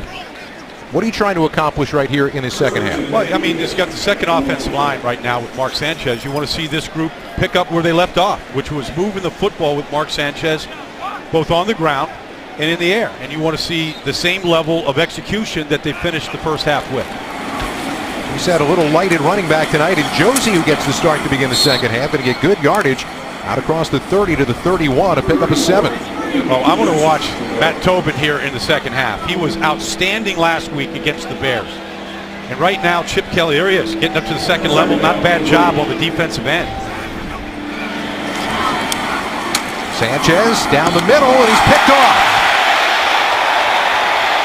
Good opportunity for a return, and Duron Harmon is going to get it all the way down to the 10-yard line. Looked like that pass might have been telegraphed, and Harmon, who was reading the quarterback's eyes, read it, stepped up, jumped the route, and got the pick. Well, here's Harmon up here. So he's basically in cover 2 zone right now, just looking at the eyes of the quarterback, trying to get it to James Casey. Kind of let him a little bit too much. Harmon's just sitting there right, just not a pinpoint throw that time by Mark.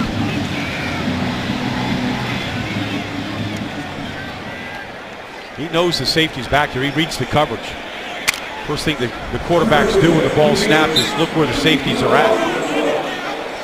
33-yard return on the interception gets it down to the 12-yard line. Ryan Mallett now in at quarterback to begin the second half for New England. And tossing it out. It's going to be down to about the 6-yard line. Once again, it was that play that was open out in the flat. Well, defense has to dig in. Dealt a rough hand to begin this second half. Well, you love to keep the opponent out to the end zone after a takeaway like that. Now it again with pressure coming, and throws it away. They get it on quickly that time. And they went after Kurt Marsh that time, and he was in much better position. There's Marsh getting more action in this game than he probably has in all the preseason games combined that he's played in here in Philadelphia tonight.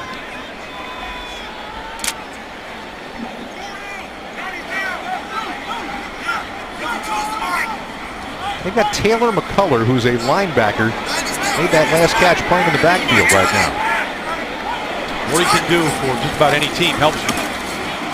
Mallett's got pressure coming, ducking and running, and the path to the end zone is clear.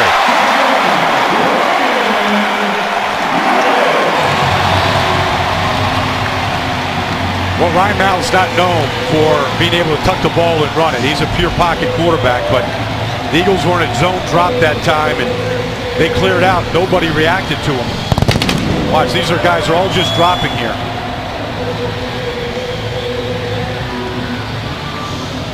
I mean, nobody's reacting. Phillips, Casey Matthews, nobody's really reacting to what Mallett's doing. Now, he's not a running quarterback. They don't call him Big Tex for nothing. Yeah, him and Grady, that'd be a foot race. And the extra point. New England now 4 for 4 in the red zone tonight. And they use the early interception and the scramble by the backup quarterback to retake the lead here early in the third. Scott, you know it's a big game when the blimp is here. Yeah. So I'm going to give you a blimp shot. All right, now when this back goes out of the backfield, that corner's got the widest defender. But here's Jason Phillips. He's in the middle of the field. He should just be reading the quarterback's eyes. When Ryan Mallett breaks that way, somebody should have their eyeballs on him. It's just eyes in the wrong place. In all honesty, the blimp could have landed in that spot. There's a lot of open room on that side of the field. I always wanted to fly the blimp. You know what? I wouldn't want to be a part of that journey. We're not going to go very far. We're just going to have a fun time up there. All right, call me. All right, Mark Sanchez trying to rebound after that last throw to James Casey that was intercepted. Trying to rally the troops here with this offensive line, second line that played well last week against Chicago and has played well so far tonight.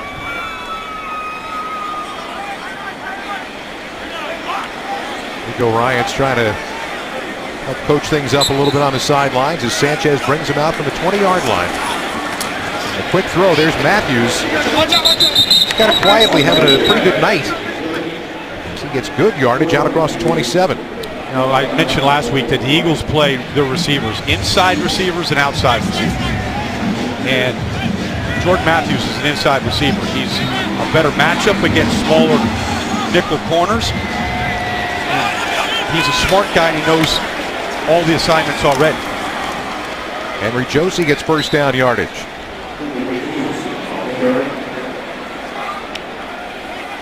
Henry Josie is an interesting player, Scott. I saw him as a rookie at Missouri. He was the Big 12 Rookie of the Year at Missouri. Put up big numbers. One of the best players in that conference. And next year he had a devastating knee injury. Devastating. Unbelievable knee injury. The fact that he's even back playing now is amazing. Sanchez throwing, and it's complete out near the 40-yard line, so they continue to move the ball, and this time it's Casey with the catch. Back to Josie. He had a torn ACL, MCL, torn meniscus, and patella tendon. He was out for, get this, 658 days and had 3 surgeries to try to come back to play football. And he had over 1,100 yards for Missouri in the SEC last year. Here he is now. Looking good. Well, he's got tremendous quickness. And let's face it, the Eagles traded away Bryce Brown in the offseason in Buffalo. There is an open spot right now behind Sproles and Shady McCoy, and it's open. I mean, there's been injuries there. We see Matt Tucker. I mean, right now, Henry Josie has a chance. We're coming hard after Sanchez, but he's got a wide open Jordan Matthews. And Matthews barreling his way down inside the 25, near the 20. Now, if you're going to be a running back in this league, you got to understand pass protection. This is excellent by Josie. He's not the biggest guy. He kind of takes a hit in there, but at least he understood his assignment, stuck his nose in there, and gave Sanchez time to complete that ball. There's your definition of spacing on that play. Now Josie with blockers in front of him gets cut down inside the 20 after a pickup of about 3. That's a talented player now. Really talented. And it's good just to see a kid that can come back after being out for 2 years and see if he can regain the quickness that made him a one-time freshman sensation in a tough conference. Quickness he's got. On play action. Sanchez throwing. Again, it's Matthews. That's his safety net right now. And Matthews gets it inside the 15 to the 14-yard line, about 3 yards shy of the first down. You know, last week he had a couple of drops. I was talking to his wide receiver coach, Bobby Bignell, tonight, and he said maybe the best thing to happen to Jordan Matthews was he had a couple of drops last week. All the publicity and all the word was he was a sensation. Maybe it was good just to kind of deflate him a little bit, put him back to work, make sure that he concentrates the way he's supposed to. Josie through the middle, and he is going to be very close to a first down. I believe he's got it just inside the 11.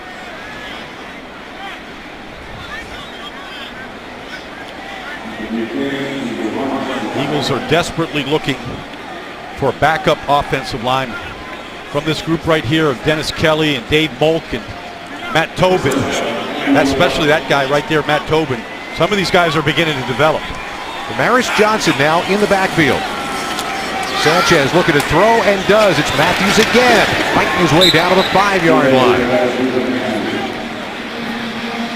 Starting to see some of the value here of Jordan Matthews. A big guy in the slot, strong, good hands, putting the ball away.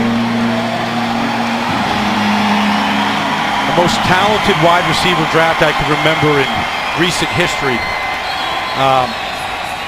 I think the guy has a chance of being pretty special because I think he really understands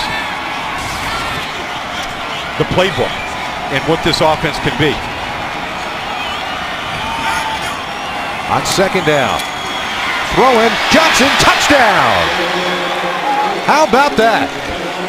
Right down the field on an 80-yard drive, the Eagles answered back. They did, and that's exactly what you want to see after an interception. To see Mark Sanchez, that's veteran experience. Come right back, settle yourself, settle the offense, and then come down and execute it the way they just did.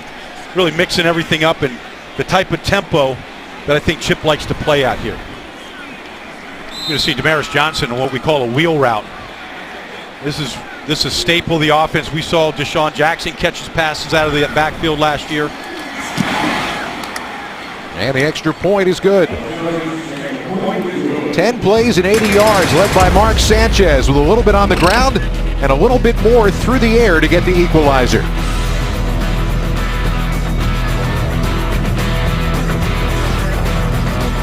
8 apiece now here early in the third quarter. Sports Authority is proud to be the official sporting goods retailer of the Philadelphia Eagles. Scott, let me give you a blimp shot here. This is what the Eagles love to do. They love to go a double rub here.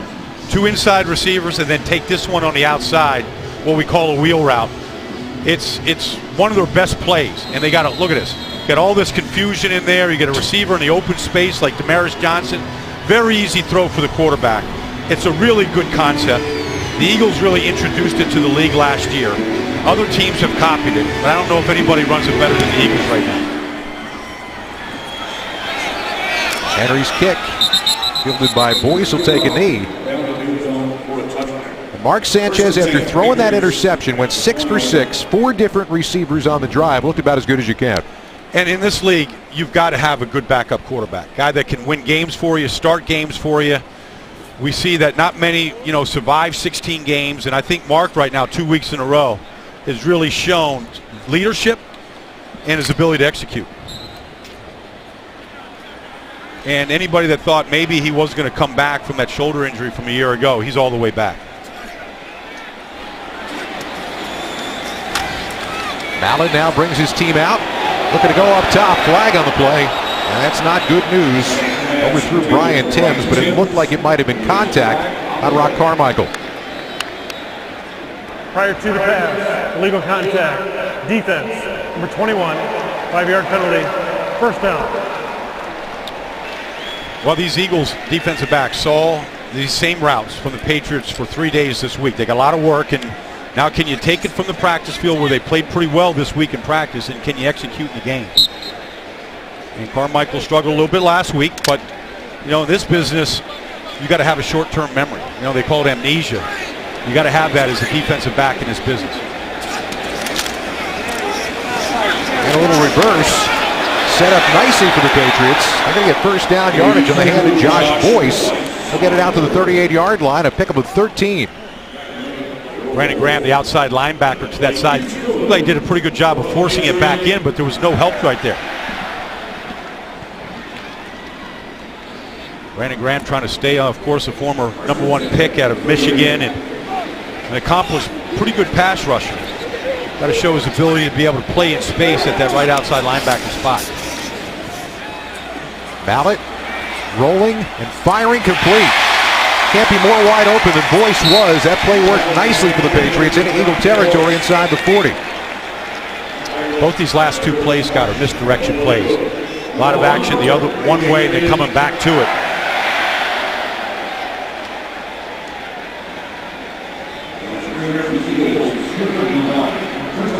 A lot of room for Ryan Mallett to throw that ball.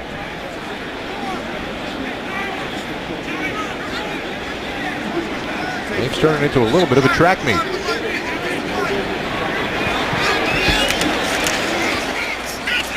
And a big hole to run to for Jonas Gray out of Notre Dame. He's going to have a first down inside the 30 down to the 26. Well, let's take a look here. You see this is a bare front. They cover the inside 3 offensive linemen. Really no linebackers in play right there to stop that. That's an old Buddy Ryan look. They call it a bear where you cover the 2 guards in the center inside to stop that run.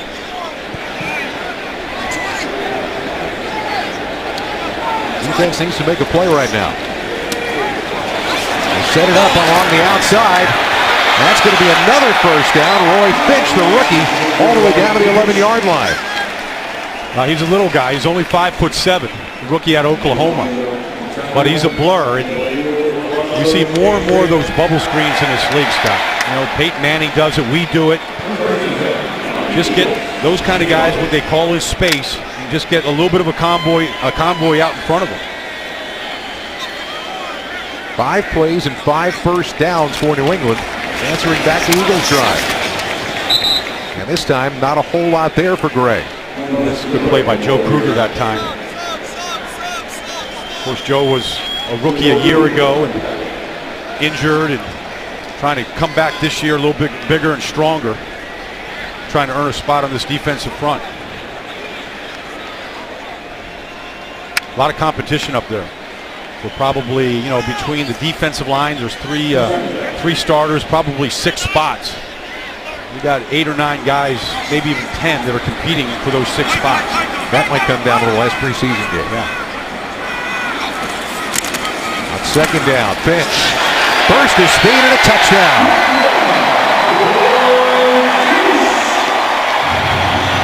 New England right back down the field.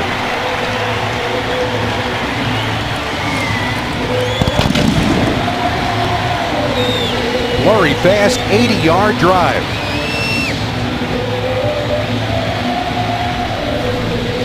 Well, let's just see here. I mean, you got Acho up here in the line of scrimmage. Everybody gets sort of caught inside. If Acho's going to, that's his play, to come over the top. You got to get off blocks. I mean, right there, they just stayed blocked up front. Gostkowski bounced it off the left upright, but got it through. Once again, it's a 7-point lead for New England. Eagles fans holding tough here in New England. Birds down by 7. Now it's time to gear up for back to school. Be sure to start the school year right in the latest Eagles style. Shop online now at PhiladelphiaEagles.com or visit any Eagles Pro Shop location, Cherry Hill, Lincoln Financial Field, or Rockville Square outlets. Take a look at the last touchdown run here by New England. See what happened to the Eagles. This is a counter play. Finch is going to step here and then come back, and the guard is pulling. So watch Najee Good here. He's got to get over the top of Maneri, the tight end, and he doesn't do that. He's got to get outside that play and turn it back into his pursuit. A chance for Damaris Johnson to forge a return. On the next Eagles drive, with Matt Barkley at the helm, will start from the 20. Now the end of what was a, by and large, very good night for Mark Sanchez. 2 weeks in a row for Mark Sanchez. And really, he did it all. I mean, he really ran that and executed the offense. The only miss he had was an interception. And just pinpoint passes here. Really had an understanding of the spacing, where to go with the ball. He threw it with touch. He threw it with pace. And thus, it's good to see Mark Sanchez smiling on the football field again. It's been a while for him, but I think he's really enjoying it. And it was an overall a really good night for Nick Foles and Mark Sanchez, and so now we get to see Matt Barkley. First effort tonight. He was 7 out of 16 last week in Chicago, and that ball is going to be fumbled as it comes out. If it stayed in bounds, it belongs to the Patriots. It did. Yeah, where's the knee down here? Just a little bubble screen. Ball's being stripped here by Butler. Yeah, it looks like it came out. Well, of course, look at that on a potential turnover as Jeff Mayo got stripped of the ball. Now does the knee touch? No, ball's out. Nope. It's a good call. That call's going to stand.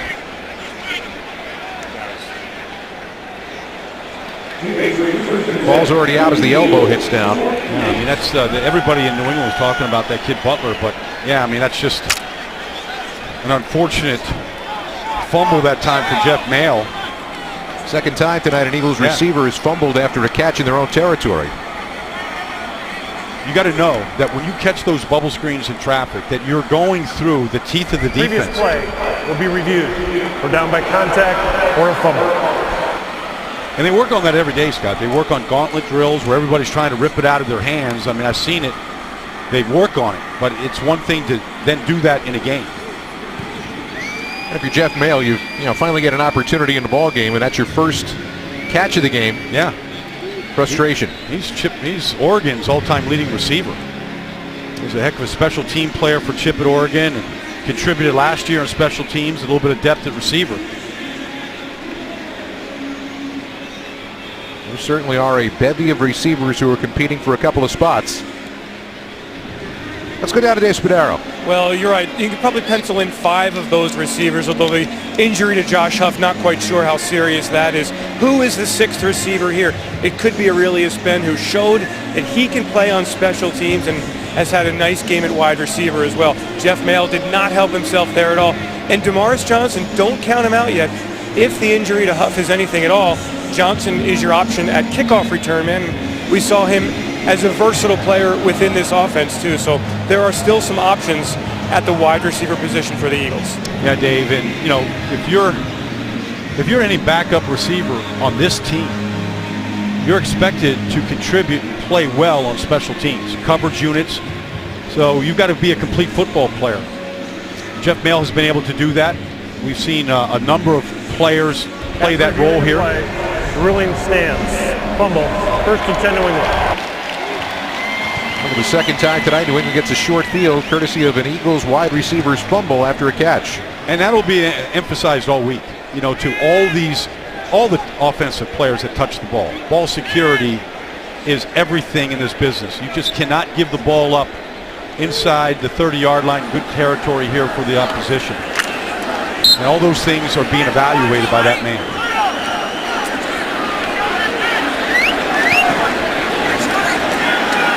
First down from the 28-yard line. That's Jonas Gray. Get himself a couple. Going forward close to the 25-yard line.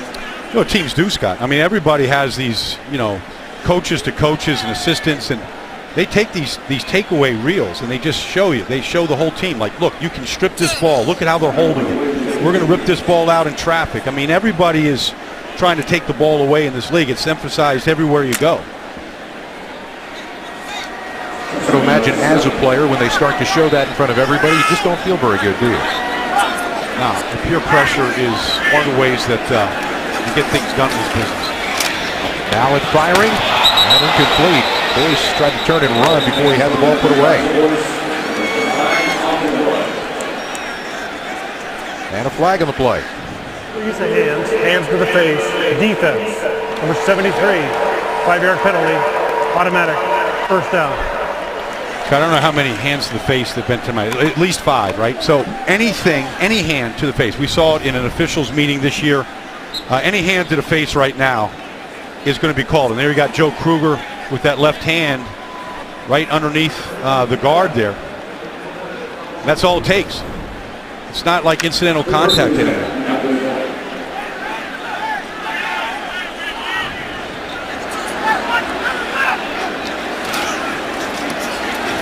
To imagine as Gray cuts back and finds a lot of room to run. Late flag. It looks like he's in for a touchdown, but it might be a block in the back. I think Boyce is going to get flagged for it. You're right, Scott. Illegal block in the back. Number 82, offense, 10-yard penalty, replay, 2nd down.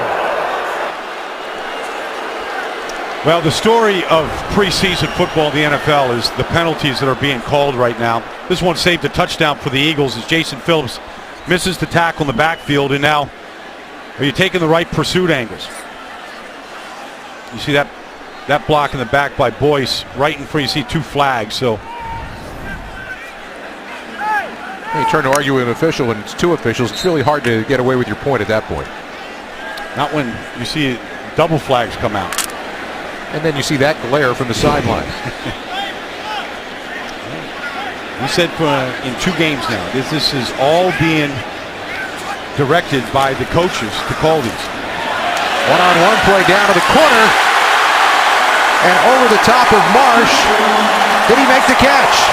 Touchdown. Brian Timms. Well, I mean, Curtis Marsh still hasn't found the football. And this is pure man-to-man coverage right now. He looks back for the ball, but now he takes his eyes off it. Once you look back for the ball, you go find it. You become the offensive player. It's a heck of a catch. It's a great catch. I mean, it's a good throw, feet in bounds, all that. But you can see, like, how tight these spaces are. It's not terrible coverage, but it's not good enough.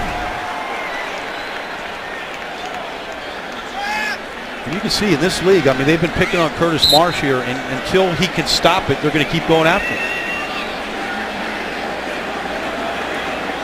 Gostkowski for the extra point. And New England back up by 14 now. Well, your burning questions coming into the season. Where do we stand right now? Well, I mean, look, we talked about Deshaun Jackson. We saw a lot of production from Jordan Matthews tonight. The tight ends really stepped up. So I think they're going to be okay there. Now, how does Nick Foles develop? We saw a step up tonight. He played very well.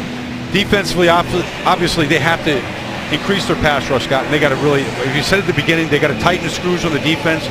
They're playing their 4th and the 5th and the 6th corners out there tonight. They got to get better at that position. And I think Chip Kelly will stay ahead of this league. I just think that he's too innovative. The ideas keep coming. The game planning methods, how you train. I mean, I think he's on the cutting edge of all of that. The troubling number on the night tonight, on top of the 21 points off turnovers for New England, is the fact that the Patriots are 6 out of 6 in the red zone. Yeah. Well, I mean, they were good in the red zone last year. They gave up a lot of passing yards, but they were decent on 3rd down a year ago. And they didn't give up a lot of points. They went 9 weeks in a row last year where they surrendered 21 or fewer points. You're going to win a lot of games that way with this offense. You know, I mean, when you hear that, when you hear, you know, last in the league in pass defense, most yards given up in the passing game, but respectable in the points given up. That's a bend but don't break defense. Now they've got to get better all the way around. I think they've got to find different ways to get a better pass rush. They're trying to bounce back after the Patriots scored 2 touchdowns in a little over a minute. James Casey's got a first down out to the 31. Well, the one troubling aspect so far in preseason is that they've turned the ball over too many times. They were very good at taking care of the football. Obviously, Nick Foles just had 2 interceptions last year, but the ball's it's too loose right now.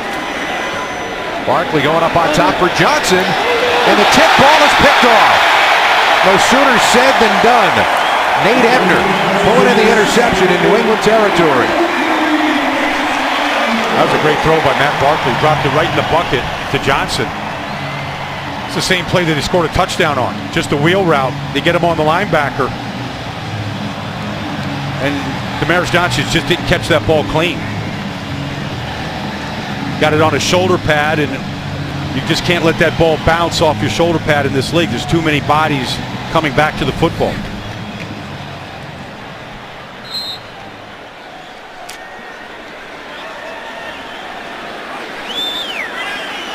Late here in the 3rd quarter. An inspired comeback in the first half, but those 4 turnovers really jumping off the page. Mallett, deep ball throwing, and incomplete. Pretty decent recovery by Rock Carmichael to the receiver, who we lost for a moment. Well, there was contact on the play, but it was what they call incidental. Didn't affect, wasn't because Rock Carmichael was beat on the play. So pretty good play that time by Rock.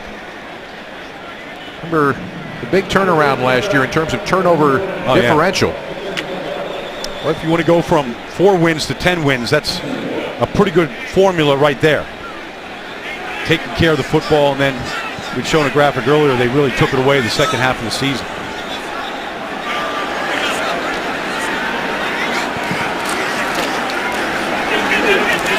And Gray going to get taken down from behind by Kruger out near the 49-yard line.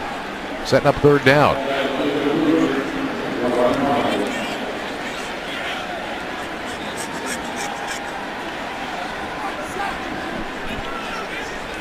$70 points scored in this game.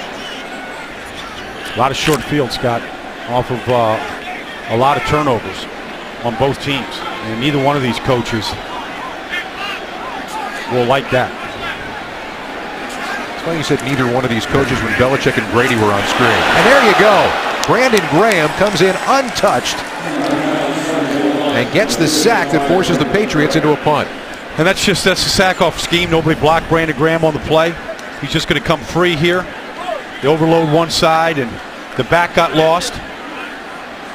That was the rookie back, Finch, and he got lost back there, so Brandon Graham came free. They overloaded that side, but Brandon Graham will take it, and it forces the Patriots to have to punt.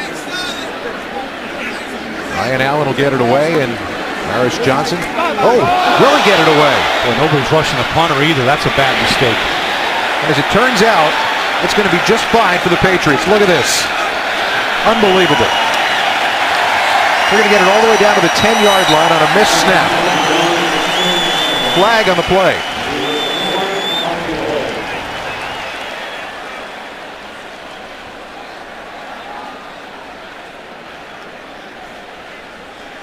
Dave Phipp, the special teams coach here. Usually when you have a bad snap like that, you have too many men downfield early. That would be the hope. Ineligible downfield on the kick. Number 48. 5-yard penalty. Will replay. Fourth down. You got to have somebody that always is going after the punter. Always. In case this happens. And nobody is. Will Murphy's late getting there. That's a great chance for a free turnover. So again, it's assignment football there on special teams. Somebody should have been chasing that loose ball.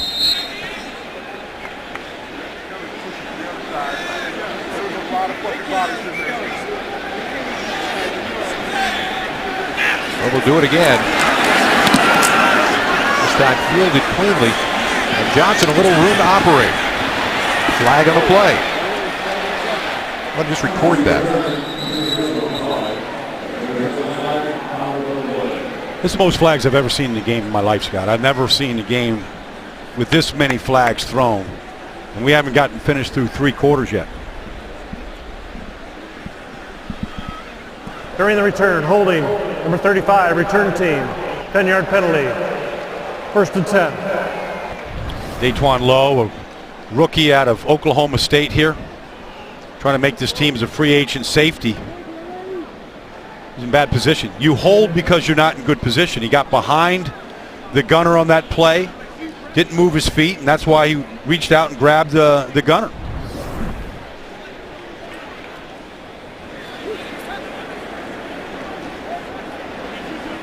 So they see the penalty yards so far from the 15 accepted penalties. He's back in business. Henry Josie straight ahead, got himself a first down. Pretty good block that time by Lane Johnson. On the right side, him and Dennis Kelly freeing Henry Josie right up the middle. Lane Johnson trying to get as much work as he can because he's going to be missing the first 4 games of the season this year. And a diving catch. And a pretty one by Matthews. Great to see Jordan Matthews catch everything that's been thrown to him tonight. Laid out for that one. Or near him. Yeah, nice job of pulling that ball right to his body. 9-yard pickup, second down and 1. Josie on the toss. Not a lot of room to operate. Did a good job of squaring his shoulders back up. I believe he got himself the first down. He really did. And that's not an easy turn.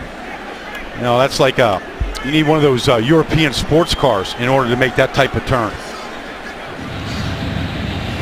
Going full speed east-west and then being able to put that left foot in the ground. That guy is pretty good at it.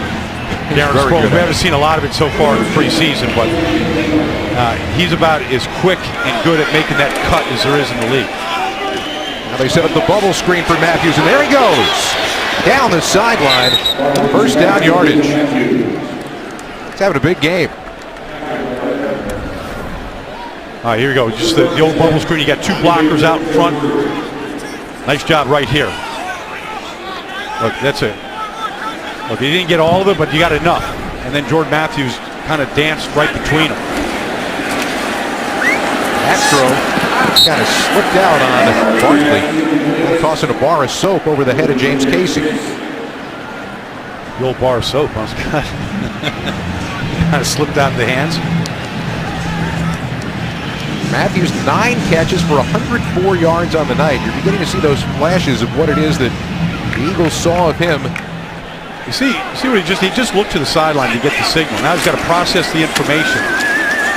And Josie, nice move on the inside, down to the 25 to the 24-yard line. As an inside receiver, you're going to catch a lot of balls in the traffic like we've seen. Okay, that's one of the things. You're going to get a lot of the third corners on you. And then the outside receivers, they got to do a lot of the blocking out there.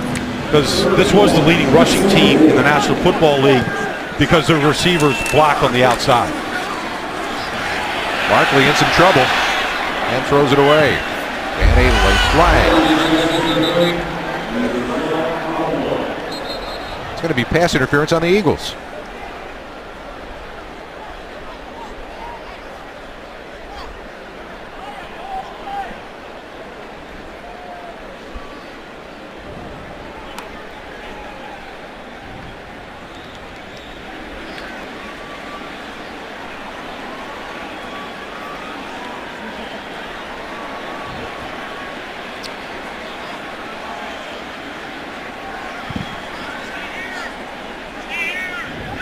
Ineligible downfield on the offense. Number 67. Pass interference. Offense. Number 80. Penalties to be declined. Result of the play, 4th down. He said that there was 8 officials tonight. Maya Shaka is the head linesman here tonight. She works for Conference USA, and you know, this is a league of diversity, and women are getting a chance right now in the college game, and she's getting her little bit of stripes here tonight, as they would say in this business. So to you women out there, there is a future if you love rules and officiating. On the same day that Monet Davis threw another complete game shutout. How about that for the Tanny Dragons in the Little League World Series? Congratulations, the Philadelphia team, getting a 4-0 win today. What a story that's become. Oh, she's unbelievable. She's amazing. They got a 3-run home run in the first inning. She made it stand up with a 2-hit shutout. Yeah. She's a national story right now. Barkley firing, complete. Really nice catch in traffic. B.J. Cunningham. That's the way you step in front of the defender there and use your body to shield the defender and go make the quarterback look good. Barkley really pulled the trigger on that throw. Penalty. 3rd down. Really? Yeah. That's just really. It's just too excessive right now. I know they're trying to. The illegal use of hands was on the defense. Penalties declined. 1st down. See? Okay. So now I've got to say really each time. Yeah, well, maybe that's all you have to do, Scott. Yeah. You can influence it. All right, here's B.J. Cunningham. Watch this. 6'2", use the body against Butler, the rookie. Be able to come down with that catch in traffic. That's a nice play. And the good news is it stands up. Closing seconds of this 3rd quarter. Eagles trying to get back in this one, down 14. Barkley up on top for Matthews. Couldn't quite get it, and we got another flag. Holding offense. Number 63, 10-yard penalty. 1st down. David Malk, the center. Really, David had played really well, too. He's in there for Julian Vandervelde, who's been out with an injury 2 weeks in a row, and obviously snapping the ball. All right. I don't know. He's in front of him. He's in front of him. Right there. He's trying to save his quarterback. Yep. You try to block 2, and you grab some cloth right there. And you got 3 guys behind the quarterback, all with the eyes at him. You miss it. Setting up the screen. Josie avoiding a tackle. Now gets a block. Did a good job of reading his blockers, and he's in. What a play! Touchdown!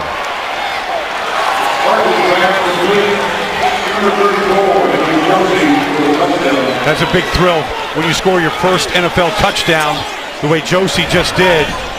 And really good job downfield here. He's coming out on the screen, but you get Kelly out, you get Molk out. All right, here's Dennis Kelly with the block. This is great. Dave Molk, who just had the holding call, great block on the outside. Look at Josie hugging the sideline, walking the tightrope.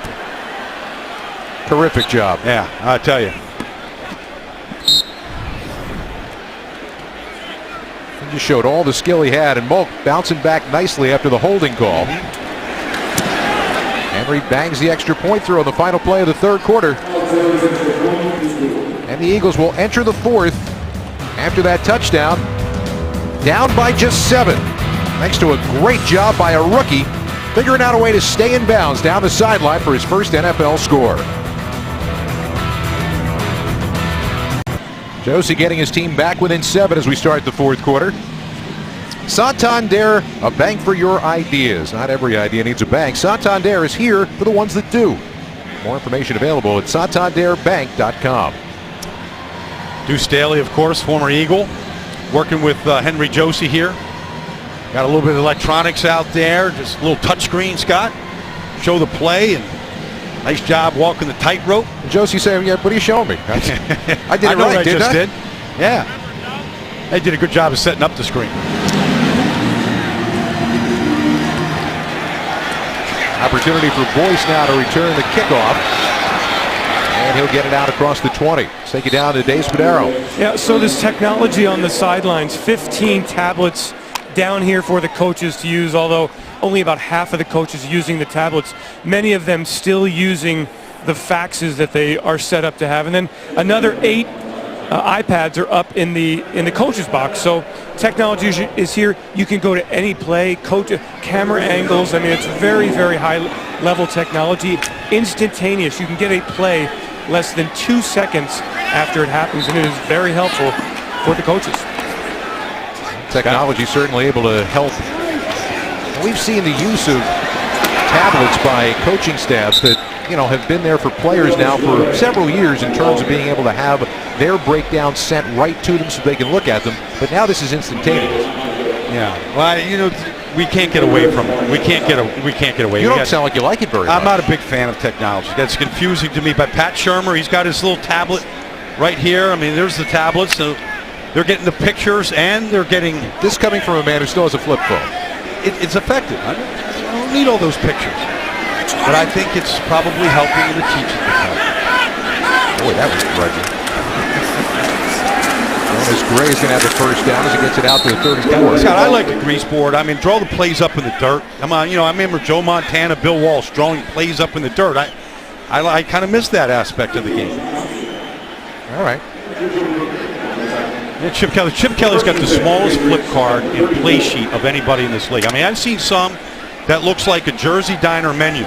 You know, like, I mean, there's just a million things on it. But Chip, it's very simple, and it's laminated, so if it's raining out here, snowing, he can still see what he needs to see. Now it's thrown to the wide open Roy Finch, and Finch is going to have a first down as he dances down the sideline into Eagle territory.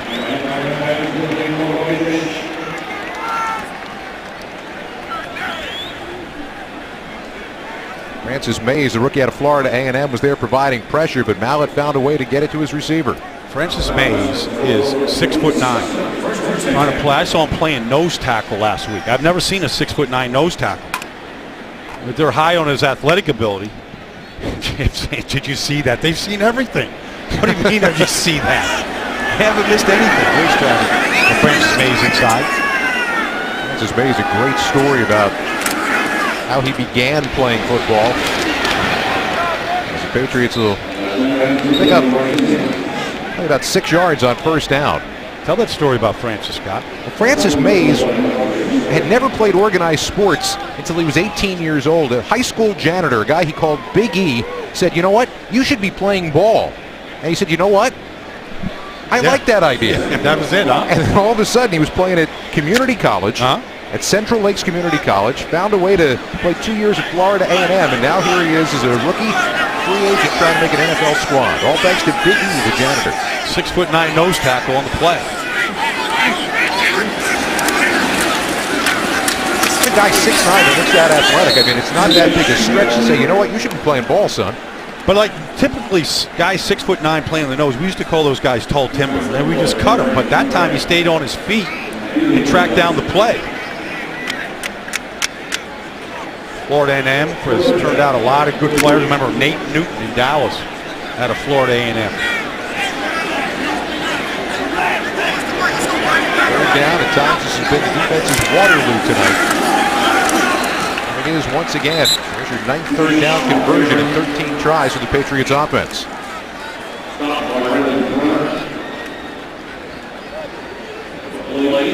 Manuacho still in the game in the fourth quarter here.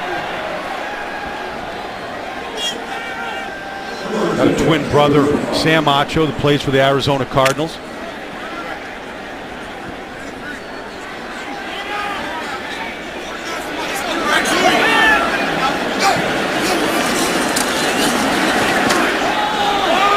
That's for Timms, and he's there, but can't quite haul it in.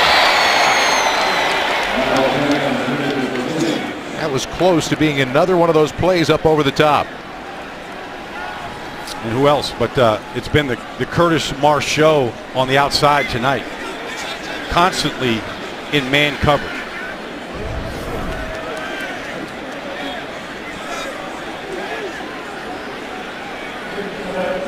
We're going to have to find a better way of locating the football. Curtis wants to stay around to be able to make those plays when the ball's in the air. I mean, ultimately in this league right now, Scott, it all comes down on Sundays how you play the ball in the air. Passing lead. Fitch couldn't find room one way, he goes the other. And a first down. Now let's take a look here, because this Roy Finch here at Oklahoma, this guy has cutback ability now, going one way and then being able to cut back. Here it is. I mean, they got him all boxed up here, but he's going to come out of the soup. 5'7", hard to find. It's hard to find. It's an advantage. I mean, Barry Sanders is the best of all time at that size in his business. He was a hard guy to find. Let's look in the end zone. He fouled it a lot in 10 years in Detroit.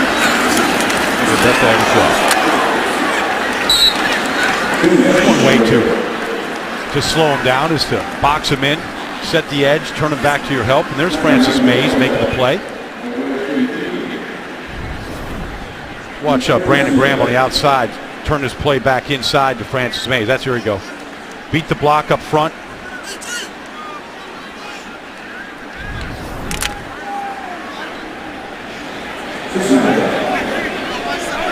Brandon Graham still find a way to contribute and play in the run. Mallett showing his legs again. Got away from the pass rush and got it down to the 14-yard line. He picked up nearly 5 yards. There you go. For the rookie, Marcus Smith, getting a lot of time here in the second half of these games 2 weeks in a row. Down to Dave Spadaro. Watching a lot of Marcus Smith, and he's absolutely exhausted. But I have a question for Baldy. How does a kid who's had 14.5 sacks last year, how is it that when he comes to the NFL, that's kind of the last thing that develops? Because he doesn't know how to rush the quarterback. Explain that to people who don't understand that. You know, in college, hey, you get 14.5 sacks. The NFL is a whole different kind of game. There's athletes out there in college like me, Dave, that just can't stay in front of an athlete like Marcus Smith. And you get a lot of easy one-on-ones. You get overloads. You get breakdowns. You get a pass-happy league in the American Conference where he came from, where they're throwing it at Central Florida 50 times in a game. You get your opportunities to rush the quarterback. You get the numbers, but it doesn't mean he knows how to rush the quarterback. He's got to learn that aspect. Gostkowski for a 43-yard attempt. And he missed it wide left. Keeps your door open with 9:05 to go here in the ball game. Once again, it was the sack that stopped the drive. And it was Villanueva who put the quarterback away. You know, I agree with you on the whole blimp thing. Yeah. I've seen this throughout the entire break there. Jeremy Macklin working with Jordan Matthews, a veteran working with the rookies. You see it now in this league. The idea of hazing rookies and making it tough. You need rookies to contribute. The more you can work with them, the quicker they're going to become good players for you. And now the Eagles going to try to see if they can get something done. Trey Burton, the rookie tight end out of Florida, with a catch across midfield. Despite the fact that they've been more than doubled up in time of possession and turned it over 4 times, Eagles are within a touchdown to tie this game up. Yeah, that was a good throw that time by Barkley, leading Burton perfectly across the middle. Barkley again, right down the middle to Damaris Johnson. Great move. Inside the 30 and down to the 27.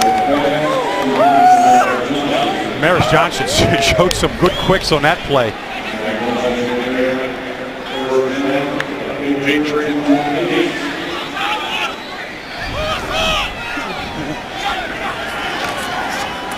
There's Johnson again. Down inside the 25-yard line. So 3 very quick plays, and the Eagles on the move, knocking on the edge of the red zone. This is a synthetic surface here at Gillette Stadium. It's rubber in between this turf, and it gets kicked up when Damaris Johnson puts that foot in the ground. Now a flag on the play is Josie. And it's taken down from behind by Jake Beckett. Illegal use of hands. Defense, number 52. 5-yard penalty. Automatic. First down.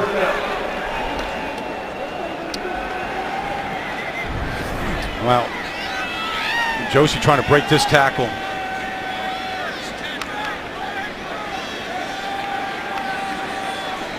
Yeah, he's upset that he didn't break away from that. Just being pulled down by the hand. He might have been rolled up on that play, but he's in the game. He's staying in there. He probably knows that there's not a whole lot of other options at running back right now. I have a hard time getting him out of this game right now. Barkley setting up the screen for him, but it got tipped. Jake Beckett, you know, the whole idea behind the screen is to invite the defense in, and then you throw it over their heads, and that time came in there a little too quickly, couldn't really set it up. Of course, we've seen Josie take that screen pass for a touchdown, first NFL touchdown, just a few minutes ago. Second down from the 19. Big rush coming up on top for Josie. Kind of got bumped off his route a little bit by James Morris downfield. And a flag. Really? Prior to the pass, holding, defense, number 44. 5-yard penalty, automatic. First down. Changed my cell phone ringtone to and a flag. Well, I mean, it's going to be the story in preseason. You know, we're going to see Foxes that got a game, you know, this week in Carolina, and they're going to throw flags like this. It's going to really start drumming up a lot of national attention. The fans aren't going to like it. Hopefully, it's going to go away by the time you get to week 1. Straight through the middle, Damaris Johnson down inside the 10-yard line. I was making the point that the college basketball season last year, they changed the rules, and early in the season, there were so many fouls called. It was absurd. Yeah. But the players adjusted. And that's what they're hoping right now. That's what they're hoping here. Yeah. The one that we've seen tonight, though, the illegal hands to the face, it is hard to play with your hand because this is a hand game. So you got offensive and defensive linemen basically just jarring with each other and sparring. It's hard to control your hands, and if it slips up and hits the helmet, it's so incidental sometimes. Now that's going to be a first down, except for the flag being called. Damaris Johnson trying to help out Henry Josie as a spare running back right now. Illegal use of hands. Hands to the face. Defense, number 98. Half the distance. First down. Especially inside there. We've seen so many inside in the trenches. Sounds like even John Parry was tired of calling it, to be honest with you. He did. He looks like he's getting exhausted with it. I guess it's somewhere inside. I mean, I don't know. Maybe it's there. I mean, who knows? I mean, there it is. That's it. There it is, yeah. Yeah, on the defense. So forced it. First and goal. All right. And the opportunity now. And Johnson is going to be just shy of the end zone. Well, you know, it didn't look like it was a clean handoff, but who would expect your receiver and returner to get reps at running back? They put him in there with all the injuries here today, and it wasn't a clean exchange. And be running between the tackles, I might add. He never thought.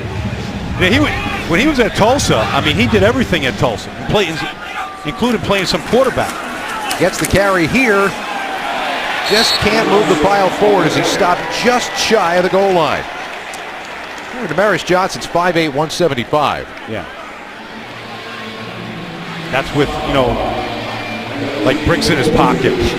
The old thing Dorsett used to do that coming out of Aliquippa. Put the old rocks in the pocket to make it look like he weighed a little bit more than he did. He's in the backfield again now. 3rd down and goal. 2 down territory here with just over 5 minutes left. And Johnson trying to bang his way into the middle. He can't quite get there. The feet aren't stopping. Just doesn't have the power. Yeah, I mean, your 4th quarter, of course, Chip is dialing up another play, as you should, with no huddle. 4th down and goal. Johnson again, pounded inside, and he's stopped once again. Turned away again on the goal line. And Chip was just giving his offensive line a chance to go score that. It's the 3rd-team line in there. You see Graff, the left tackle, see if they can, Andrews, if they could move that line just 1 yard so that Johnson could get it in. And you got to get some push here. I mean, this is all, let's see, can they move this group into the end zone? And they don't. No, and the safety came in clean, but that's their job right there. Move that line of scrimmage. On a night when 3 running backs were out, Eagles caught short at the goal line. Fans, go to PhiladelphiaEagles.com/EaglesNest for more info on pep rally locations, Bud Light special, and you can win tickets to home games and much more. Bud Light, the perfect beer for whatever happens. A night of flags, 20 penalties called in this game for 164 total yards. That's accepted penalties. Yeah, but at least, they're calling it even. I mean, we've seen the calls on both sides. Oh, yeah. Yeah, that's just... too many. Nick Foles, a good night. Zach Ertz, a good night. A touchdown from Nick Foles. A growing combination between those two. Well, the defense will see what they can do about keeping the Patriots pinned. Take one more shot, perhaps. Jonas Gray is in the backfield, 5 yards deep in the end zone. Malik going to throw. Trying to go way up on top. And it's nearly caught. Boys couldn't hang on to it. The idea there is if it gets picked off, it's like a punt. Well, it's been one-on-one on the outside all night. And so, there's right here, he still has not found the ball. I mean, when the receiver's looking up for it, he's got to be able to find it. I mean, that's the coaching point. You can have a man turn where you lurk into the man, Scott, and when he looks for the ball, you have to find the ball. Or you can have a zone turn where you turn around to find the ball yourself and you play it. We're going to see the Seattle Seahawks this year. Seattle, flat out, the best man-to-man coverage team in the league. And Jonas Gray just got them big yardage, but we got a flag on the play.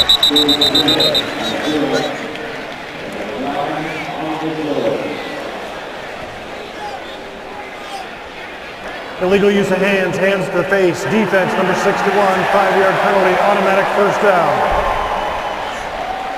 Mays called for hands to the face. All right. So, I mean, here's Francis Mays over here. He's got the right hand. Up. Right in the grill of Cameron Fleming. It's just tough, though. It's tough. I mean, Francis Mays he's a tall, skinny kid, and got athletic ability, but it's tough at 6'9" to get underneath these offensive linemen and to hold your ground. So the 1st down, it's going to give the Patriots a lot of room to operate now as they try to kill the clock and put this game away.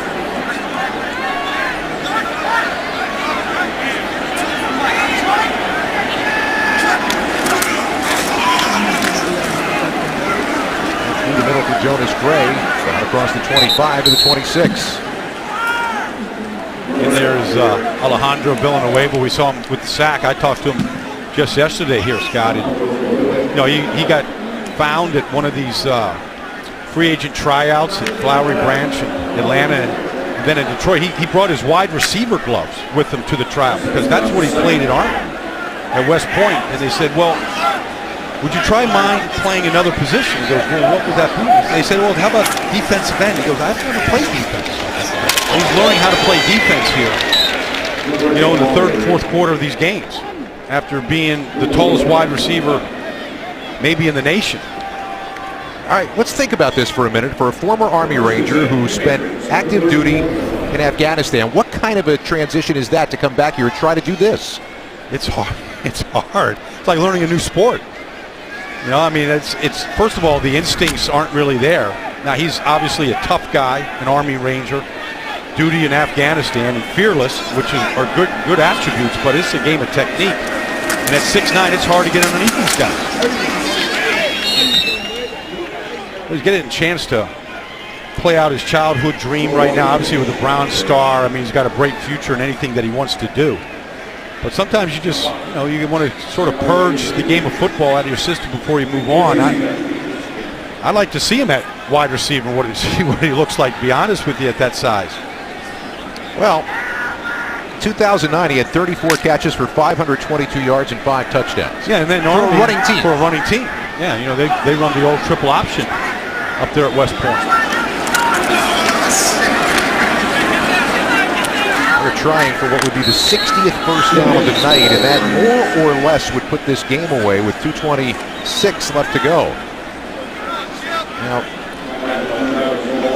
opportunity to stop the clock. The Eagles take the timeout because if you hold here on third down, you're going to get the football back with one more opportunity to get the equalizer late in this one. Not too ridiculously far from here. 2:26 to go in this one. A city, by the way, that I've been lost in my car more than any other city in the United States of America. Well, the city was built for horse and buggy, you know, 250 years ago. That Copley Square right by Fenway Park. Yeah. Chip Kelly said he didn't spend innings at Fenway Park as a kid. He spent hours and days watching the Red Sox coming down from New Hampshire, watching that team try to win a World Series and break the jinx.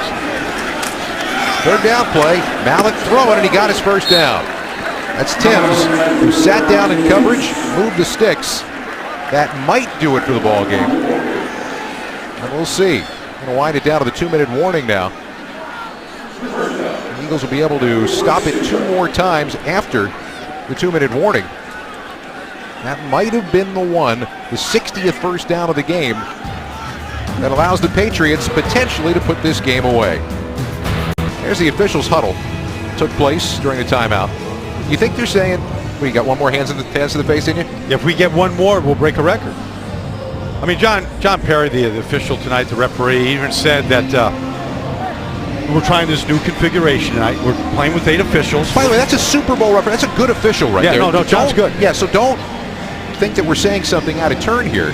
But they're being asked to do something here, point of emphasis on a number of things, and point of emphasis is, you know, it is what it is. The officials behind the line of scrimmage, the first time it's ever happened before. 2 umpires and the referee, Andre Walsh, longtime umpire in this league. First time I've seen a woman official in an NFL game, Maya Chaka. She's learning a little bit from an experienced offensive head linesman in this league. Got a couple more games in preseason coming up next week. Back at Lincoln Financial Field for the first time against the Pittsburgh Steelers, and it closes out the following Thursday against the New York Jets. Patriots take a knee. Eagles take a timeout. 1:57 to go. I mean, Chip's going to try to win every ball game. He knows in preseason it's not about wins and losses, but he's still going to try and win every game. 42-35 with 1:57 left. Some pretty highlight film moments in this ball game, starting with Kerry Williams with a 77-yard interception return for a touchdown. Aurelius Ben, a spectacular punt block, and the offense at times looked very good. Aurelius Ben with that touchdown off a deflection of Moma, and then Matt Barkley here to Damaris Johnson on a wheel route.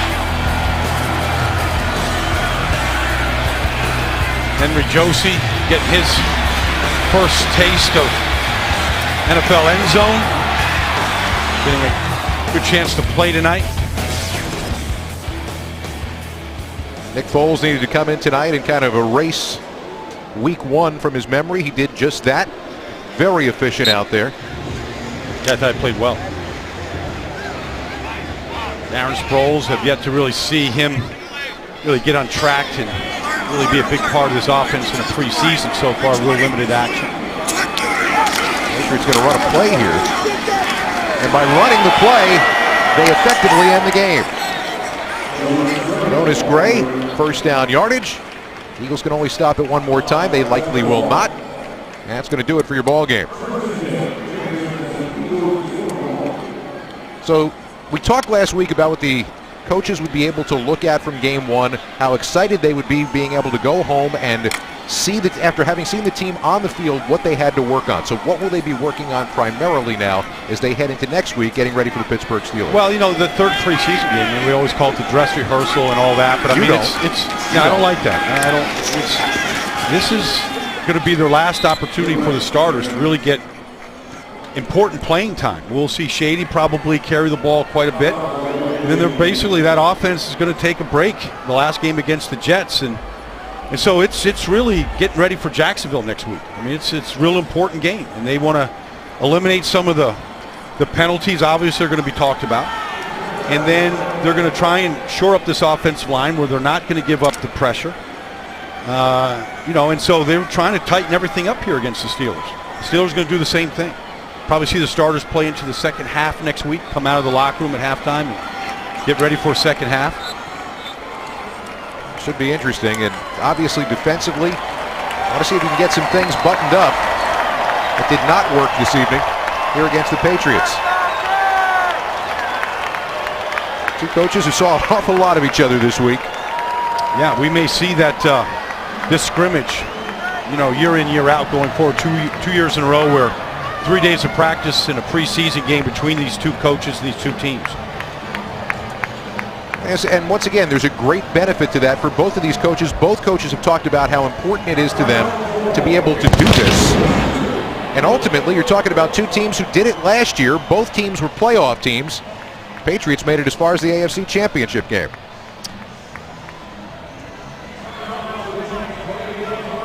Patriots just about doubled up in terms of time of possession here this evening.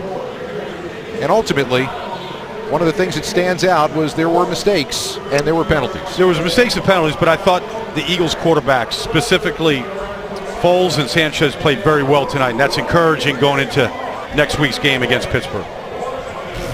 So next Thursday, the Eagles come home to a newly revitalized Lincoln Financial Field, take on their in-state rivals, the Pittsburgh Steelers, right here on 6 ABC.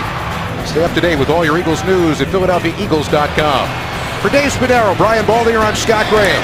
Good night from Gillette Stadium, where the final score, the Patriots 42 and the Eagles 35. We'll see you back in Philly next week.